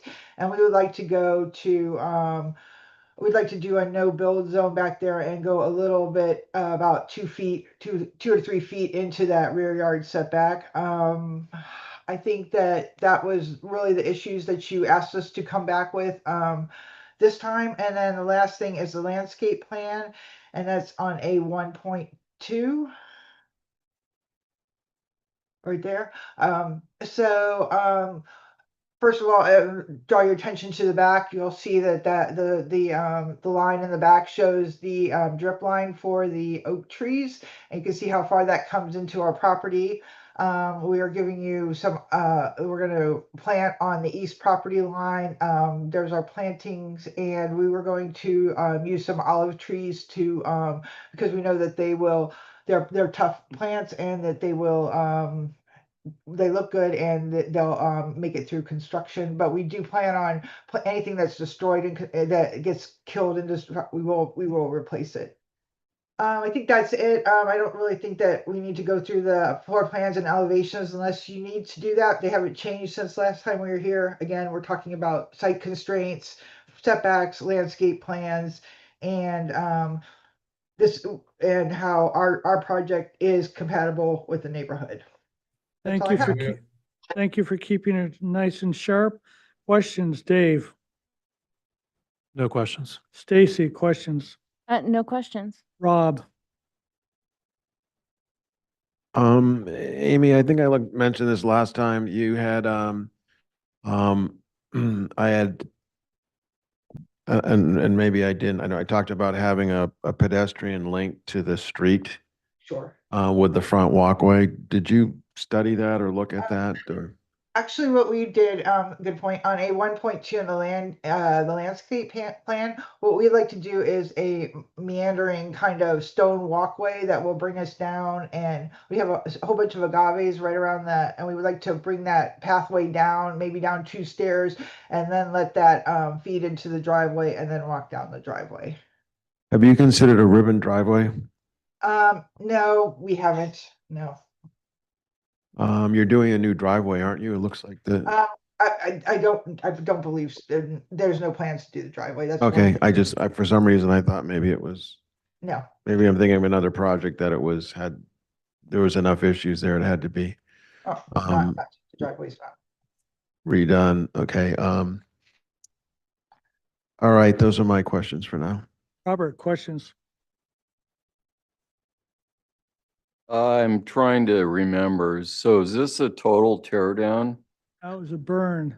It was a burn down. Yeah, it was a burn down, exactly. And the So owner- then this is a brand new house. yes. Okay, that's it for me. Bill, questions? You're asking for a mod just for the parking then? Nothing else? Okay. Nothing else. And I noticed on your site plan, you showed it looks like the back of the building was in the rear setback. Is that all? Is that okay? Planner's all good with that? Look- It's just 1.0. Yeah, why don't you go to that one? This is 1.0? Willow. I can speak to that. So Red there. they're proposing. Go ahead, Willow. Oh yeah, so they're proposing to do a variable rear yard setback, and so Okay. that area that's Okay. in the rear yard, they're proposing compensating area within the setback where they won't be building. Got it. Okay. So that is allowed. Okay, and then real quick on the exterior elevation there, Dave, the new ones. You have a roof that's, I think it's on the west side there, and you're extending it over. So on your east elevation, you can see it on the north elevation too. The front part of the east elevation, you're actually extending the roof over. Is there a reason why you're not going to cut that back and jog it up to meet the higher plate in that room? Oh, see- you're talking the little bump out in the front of the house, is that correct? Yeah, there's a little Yeah, if you look at jog in the wall there. Yeah, if you look at our floor plan, they wanted to do this as kind of a breakfast area, that its own little area by itself with a banquette in there. Well, no, I'm talking about in the back, by the master In the back, bath I'm there. sorry. Yeah, Right. they we actually we thought that it was increasing the size too much of the master bathroom, and we wanted to give it a little bit more of a just not the straight long all the way down. That was just what was. No, I agree with that. I'm just talking about the roof does not cut back and go up to the plate there on the east side. See what I'm Well, saying? yeah, I It see what just you're saying. runs, it's like a super long cantilever there. Yeah, Just exactly. asking. Yeah. Just asking. All right, thanks. And I have no questions. Public comment. Is there anybody that would like to address the board on item number 8, 226 Dawlish Place, please? No requests. Okay, so we are on for preliminary. And Willow, as I understand it, we have to give preliminary before it goes to the modification officer, correct? Yes, and this one was a waived hearing, and so the decision maker will be the director. Okay, whatever. So, comments, Dave?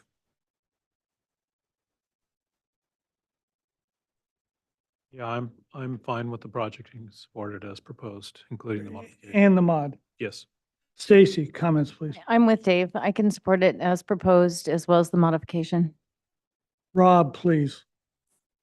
I, of course, am incredibly empathetic for the situation of a fire rebuild. What I still believe is I think the collateral damage of the construction is going to trash the whole front lawn, and that you could basically remove that existing white wall and repurpose that stone and then just grade it. And those agaves, you could reuse some of those things and kind of just regrade it and have a stepping stone walkway that comes from the front door.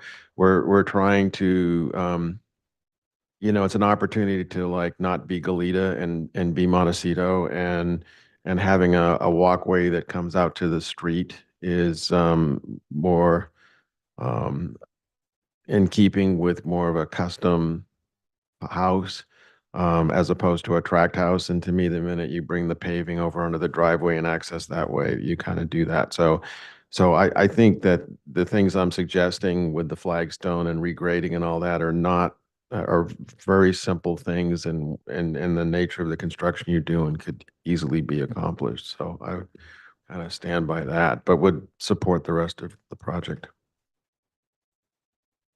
Robert, I support the project as submitted today, and let's just get this thing through. And the mod, yes. Bill, please. Yeah, I can support it as submitted, and I can support the modification. I'd like to move for preliminary approval, noting that the neighborhood study demonstrated the consistency of this project with the neighborhood, with the findings from the modification language that I read earlier, and with the applicant to study the landscape plan to ensure the greatest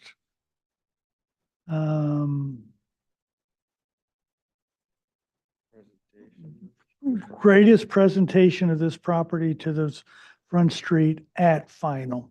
Is there a second, please? Is Second that. Second. there any discussion? All those in favor? Aye. All those opposed? You want this to come back on standard? I think we could do it on landscape, yeah, final on consent, I think. We don't need to beat this thing up anymore. Thank you. I appreciate that. Thank you. Good luck at the planning commission. All right. Thank you so much. Well, or director's hearing or whatever it is. Item number 9, 484 Barker Pass Road. We are on for final approval tonight. Yes, I said night correctly. Study the proportions and openings of the elevation to better integrate the design. Study the entrance to the single-family dwelling to make it more pronounced. Consider adding some stone features to the single-family dwelling. Study the fenestration. Consider building a new retaining wall on the east elevation. Provide a finished landscape plan. Welcome. Hi, Mark Winke, architect. Kyle Dixon, Windward Design Services. So yes, we did most of those things, if not all of them, and we're kind of here in progress because part of the rear stuff that we studied from their comment last time, we want to make sure is good before we engineer it. Good here. Yeah. Okay. Okay. So this is the view from the front street. As you, first thing you can notice is that we have a new entry, a new smaller driveway area, and the rest of it is similar to the same. So that right now you'll come up next to the tree and that's in the middle, come up a few steps. All the rest of the landscape is just natural stacked stone walls holding a couple feet here and there as it goes up to the house. You'll go straight forward, then you make a right and go up the stairs to the kind of an entry porch, and that archway, or not archway, that linteled area is the front door. To the right of it, which you may have to go to the next page and some of the elevations. So that's the existing house that was torn down partially. Keep going. Keep going. Keep going. Civil stuff that we went through the effort to do to make sure this all works. And keep going. Keep going. This is the beginning of the landscape plan. The area in the back on the right-hand side, as you can see, we went ahead and did that. We cut out the earth behind and grading behind the existing houses buried now 5 feet into the hill. It has existing concrete walls that are basically freestanding. And we decided to do that to create a new, push the dirt back, grade it a little bit, removed a few scraggly oak trees. We're replanting down in the upper left-hand corner.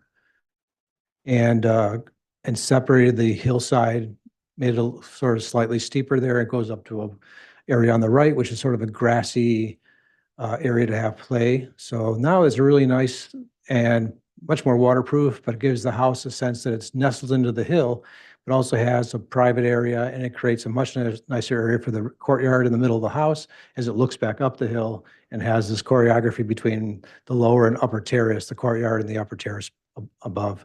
And that's what that stairway is between the two.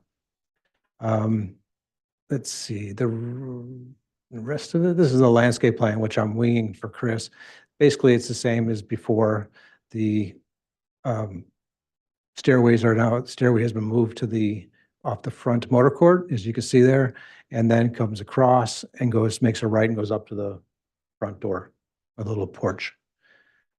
Next slide. This kind of tells how it works. The house is in the center. The garage is down below. You can, if you wanted to see more, you can zoom in and see how it sort of just terraces down with these walls.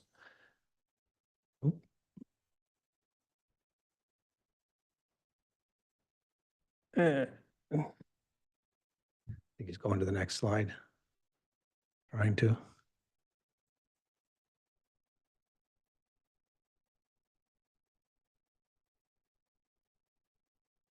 What's going on here?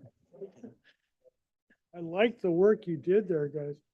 Instead of having like major retaining walls, we did the opposite approach, which was to sort of soften the hill and make it seem a little steeper. It's dry stack walls periodically, nice little lower level courtyard. The master suite wanted to be a little private, so there's a kind of a stucco wall there and a little gate that you can go into the master's patio area separately. This is client driven. And yeah, so that's basically it. So you can kind of tell the rear area in the back, some of the grading, and it's creating a little pad up there for more play with their kids. Next slide. I think my computer likes your plans. We have kind of this plan is, you can see the driveway in front has the parking perpendicular to the property line, side property line, and we have another idea where we just came straight in. And we've sort of believed this is the best look. And this is sort of based on I mean, you can see most of it is below the oak tree, or part of it's below the oak tree there, but it's already existing. We're going to cut back and have much more of the oak tree area below the oak tree renaturalized, if you will. I'm going too fast. Keep going. This is just the existing house.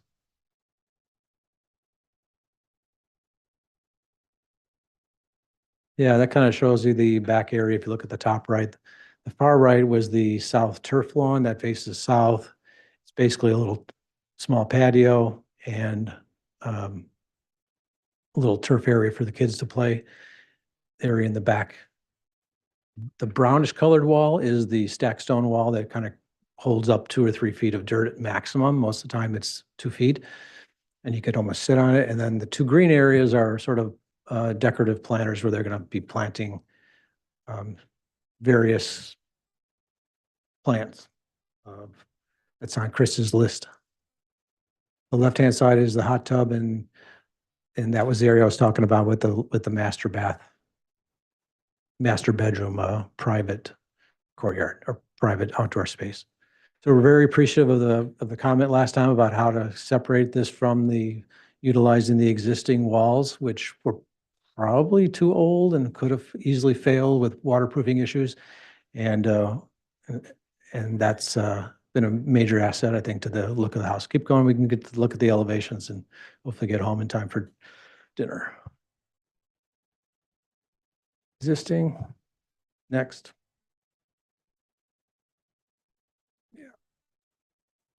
Top one's the front entry. There is we worked with an historian because this house was originally designed by James Osborne Craig, was built by a builder, not necessarily per his designs, but we're keeping some of the original spirit of the original design. And the original house had these stucco columns, and that sort of came off the corner like that, keeping that. The front entry is just a very simple stone surround with a nice door and a sconce above the top.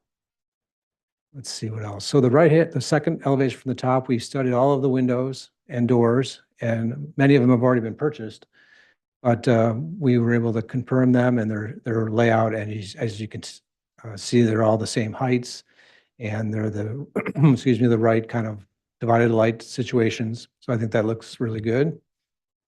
The third drawing from the top is the rear, and you'd be standing, or you'd be looking, I guess, from the new hillside. And the courtyard's in the middle. And the right-hand side, the bottom one is actually the right-hand side of the house, which is the master bedroom, left side of the master bedroom. See if there's anything else. Any pictures, any more renderings? Oh, those are the site sections, or building sections, sorry. More of them. Details.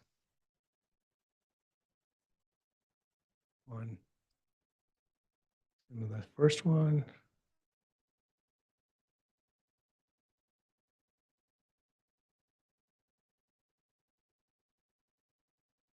Thank you for going through these. Is that it? Okay. You done? Concludes. Okay, so enough details for final architecture?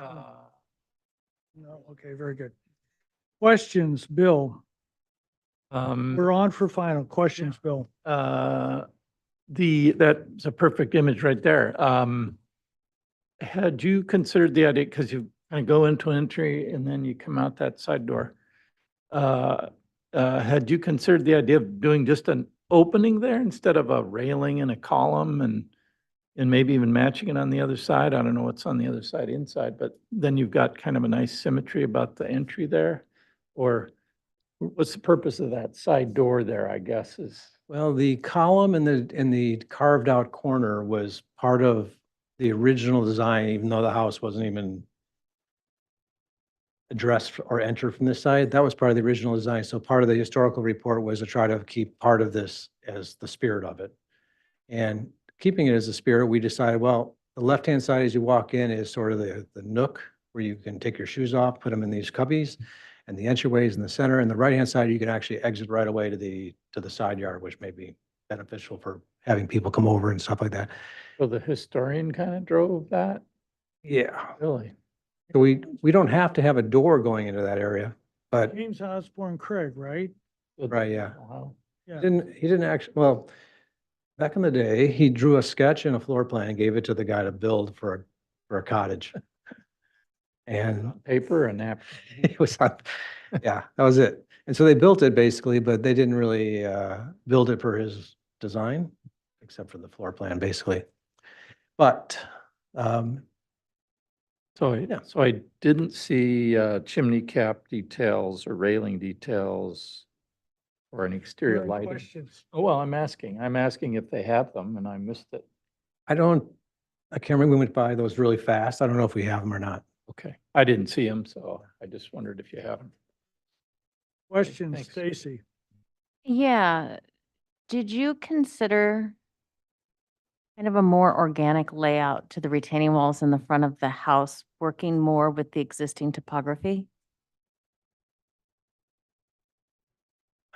There's, at the given time, right now, there's an existing straight across retaining wall that's stack stone.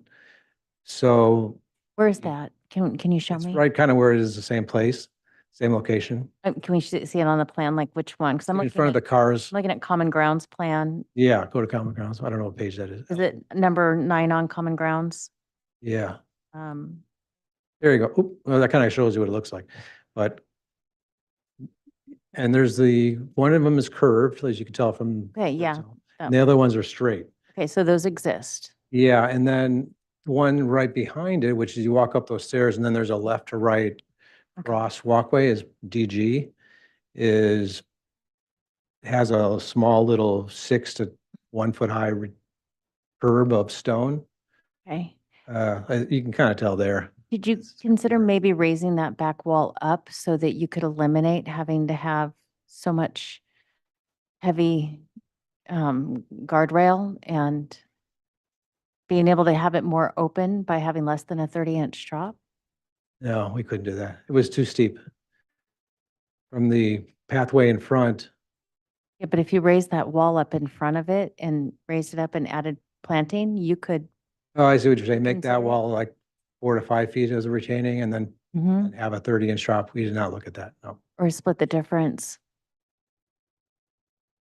Just wondering, just, is it, I don't know if they were interested in not have, they have small kids now, so even 30 inches sounds like a long way for the kids to fall, but we could bring it up. just, it feels so low. It just feels like the walls are very forced architecturally on a site that has a topography that goes in a slightly different direction. Like there's just, and I don't know. I'm just thinking, it just feels hard. More hard than soft. And maybe it's just the renderings and just the layout, and maybe it's because it looks like, has Chris had a lot of time yet to develop the landscape plan? Because you're only in preliminary. Yes and no. I mean, there's not a lot of areas for his work to be done. Okay. These were the shapes of the existing retaining walls. So or was this access. existing, was this back retaining wall existing behind the house then too? One that we just added? Yeah. Back? No, Or that that's was, not existing? that's not existing. No, that's, Uh-huh. that's why we're here. Okay, so is getting that, I'm just looking at it and just wondering, because it's so just in line with the house, did you look at maybe altering it so it was more in line with the topography and perhaps even possibly gaining more space behind the house for living area? No, we're heavily grading back there to get that shape. Okay. So we made it's actually much steeper because we've graded it Mm-hmm. distance from the house to the beginning of the slope. And Did you that's think it. about terracing the walls maybe in the back? Because We decided to make it more natural so that it sort of had more of an undulated, steeper, flatter, steeper kind of feel to it as opposed to doing more stacked walls. so you're saying that's more natural, so you feel like it's more natural going with a big steep wall, singular, instead of having? Not a steep wall, it's a steep grade. Okay. It's like How high is the wall? 30, like 25 degrees or something. The wall at the back is like 2 feet. Okay, okay, and then you're just grading it? Yeah. And then doing the big set of steps instead? Correct. Okay. Questions? That's it. Are you done there? Oh, yeah, I'm finished. Robert, questions?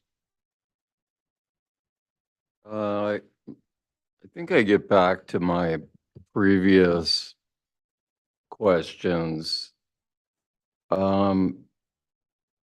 The style, how thick are the walls with the doors and windows? Front wall is recessed, as you can tell from the front door. So that's Yeah. probably 8 inches. Yeah. All the other walls, new walls are 6 inches with the windows set back. And did you consider, I mean, I know the property, that garage is not long for this world.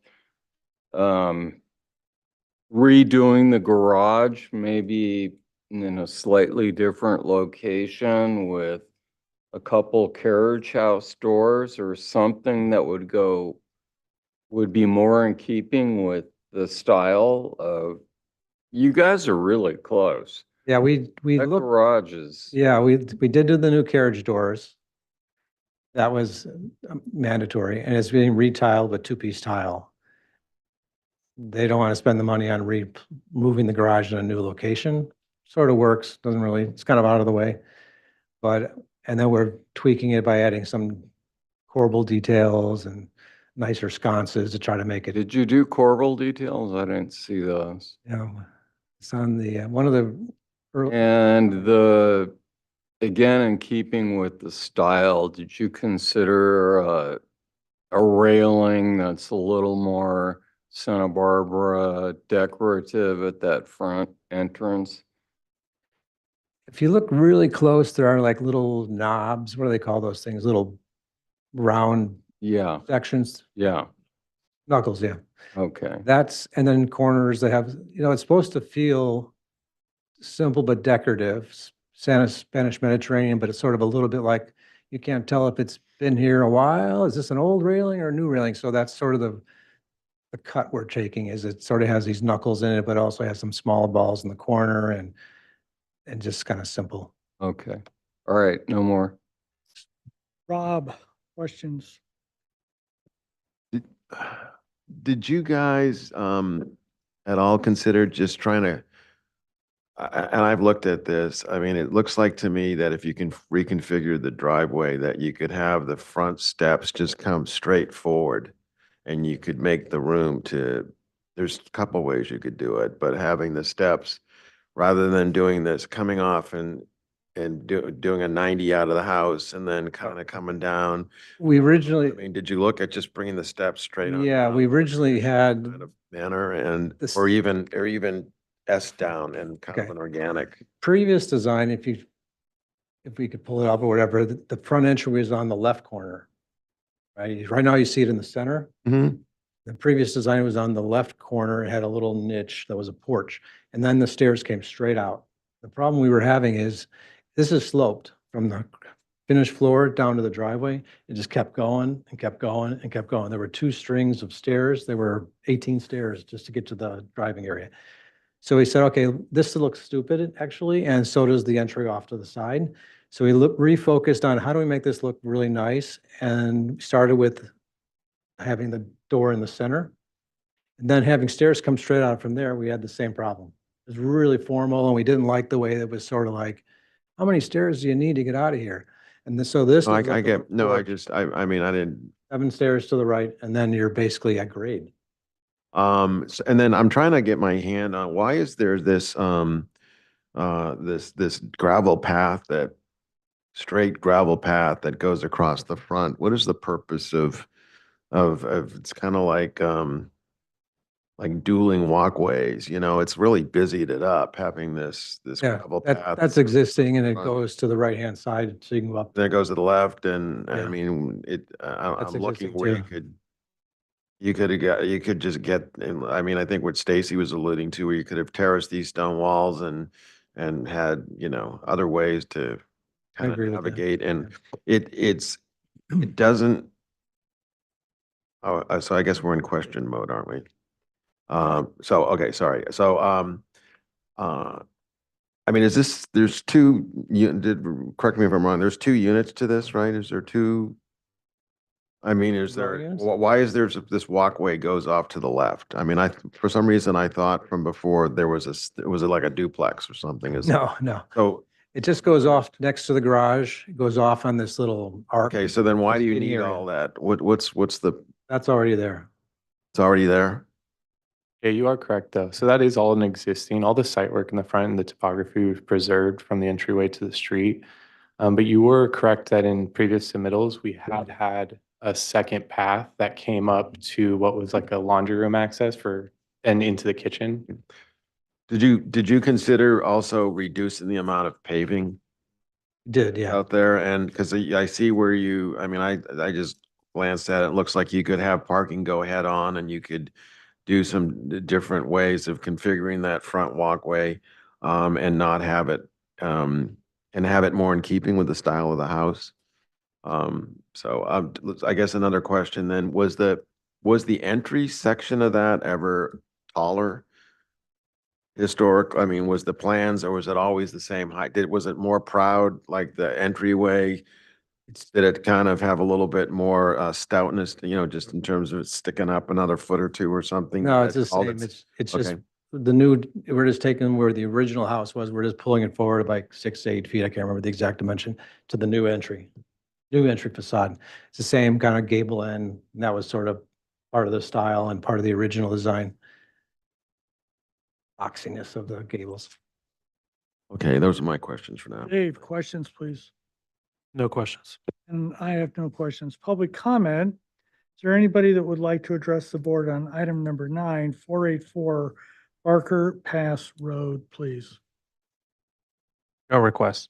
Okay, so we're on for final. They've already received preliminary, but it sounds like you had came in knowing you weren't ready for final. Right? Yeah. What are the comments about the stuff in the back and, the details? Yeah, so. Bill, comments. Yeah, I like generally all that you've done. I'm still struggling with the entry piece there. I don't know if it's because of the height of the header on the open porch, not lining up with the door, but then it doesn't line up with the doors on the other side. Not sure exactly how to fix that. If everybody else is okay with it as is, I'm fine with it too. I think everything else is fine. I mean, if you, as Stacy mentioned, there was a way to soften the height of that lower podium there a little bit from the front with plantings to grow up as high as you can get them to kind of screen that big wall, white wall there. That would probably be helpful. And then, details for railing and chimney cap and doors and porch roof and all that kind of lighting, light fixture, colors, all that kind of stuff. So anyway, looks good generally. I like it. Stacy, comments. Yeah. I'm more or less fine with the architecture. I do echo what Bill just said, though, about that corner. It is very awkward. It would be great if could be brought up to align with the door. It just feels very strange. But also, too, this front entry perched up. I think I'm just kind of stuck on this, that I just feel like the whole front of the house is sort of perched in the air, and that if you brought up some of the wall heights in front and maybe separated the front staircase into 3 portions, so stairs, landing, set of stairs, landing, set of stairs, instead of it being in 2, I feel like it's a very awkward run. And coming off of the side to the front door, like echoing with Rob, like, did you think about coming up the front? But I like it coming through the side, but it's just too big of a run singularly. So if you brought up that wall and made the house feel more nestled into the hillside instead of so perched up above. And I think the same goes for the back, that terrace behind with the lawn. It just feels perched above. It needs something to kind of soften it. It feels very abrupt and kind of looming because of its proximity to the back area that's not very large. That it just needs some layers to kind of nestle the elements in. So it doesn't feel so stark and different. Everything else is fine. The plant list is fine and other portions. Robert, comments, please. Yeah, pulling out my inner Reginald or George Washington Smith, I think you're really close. But to be faithful to these guys, you need at least 2x8 walls everywhere and 2x12 walls on major door openings. And the railings, all the other details, you gotta dial in. I mean, do some research. There's a lot of people in town that can fabricate beautiful ironwork. And you're so close. It's sort of frustrating for me, where it sits right now, the massing, everything is great, but God is in the details, and so is the devil. So let's finish it off, right? Rob, comments, please.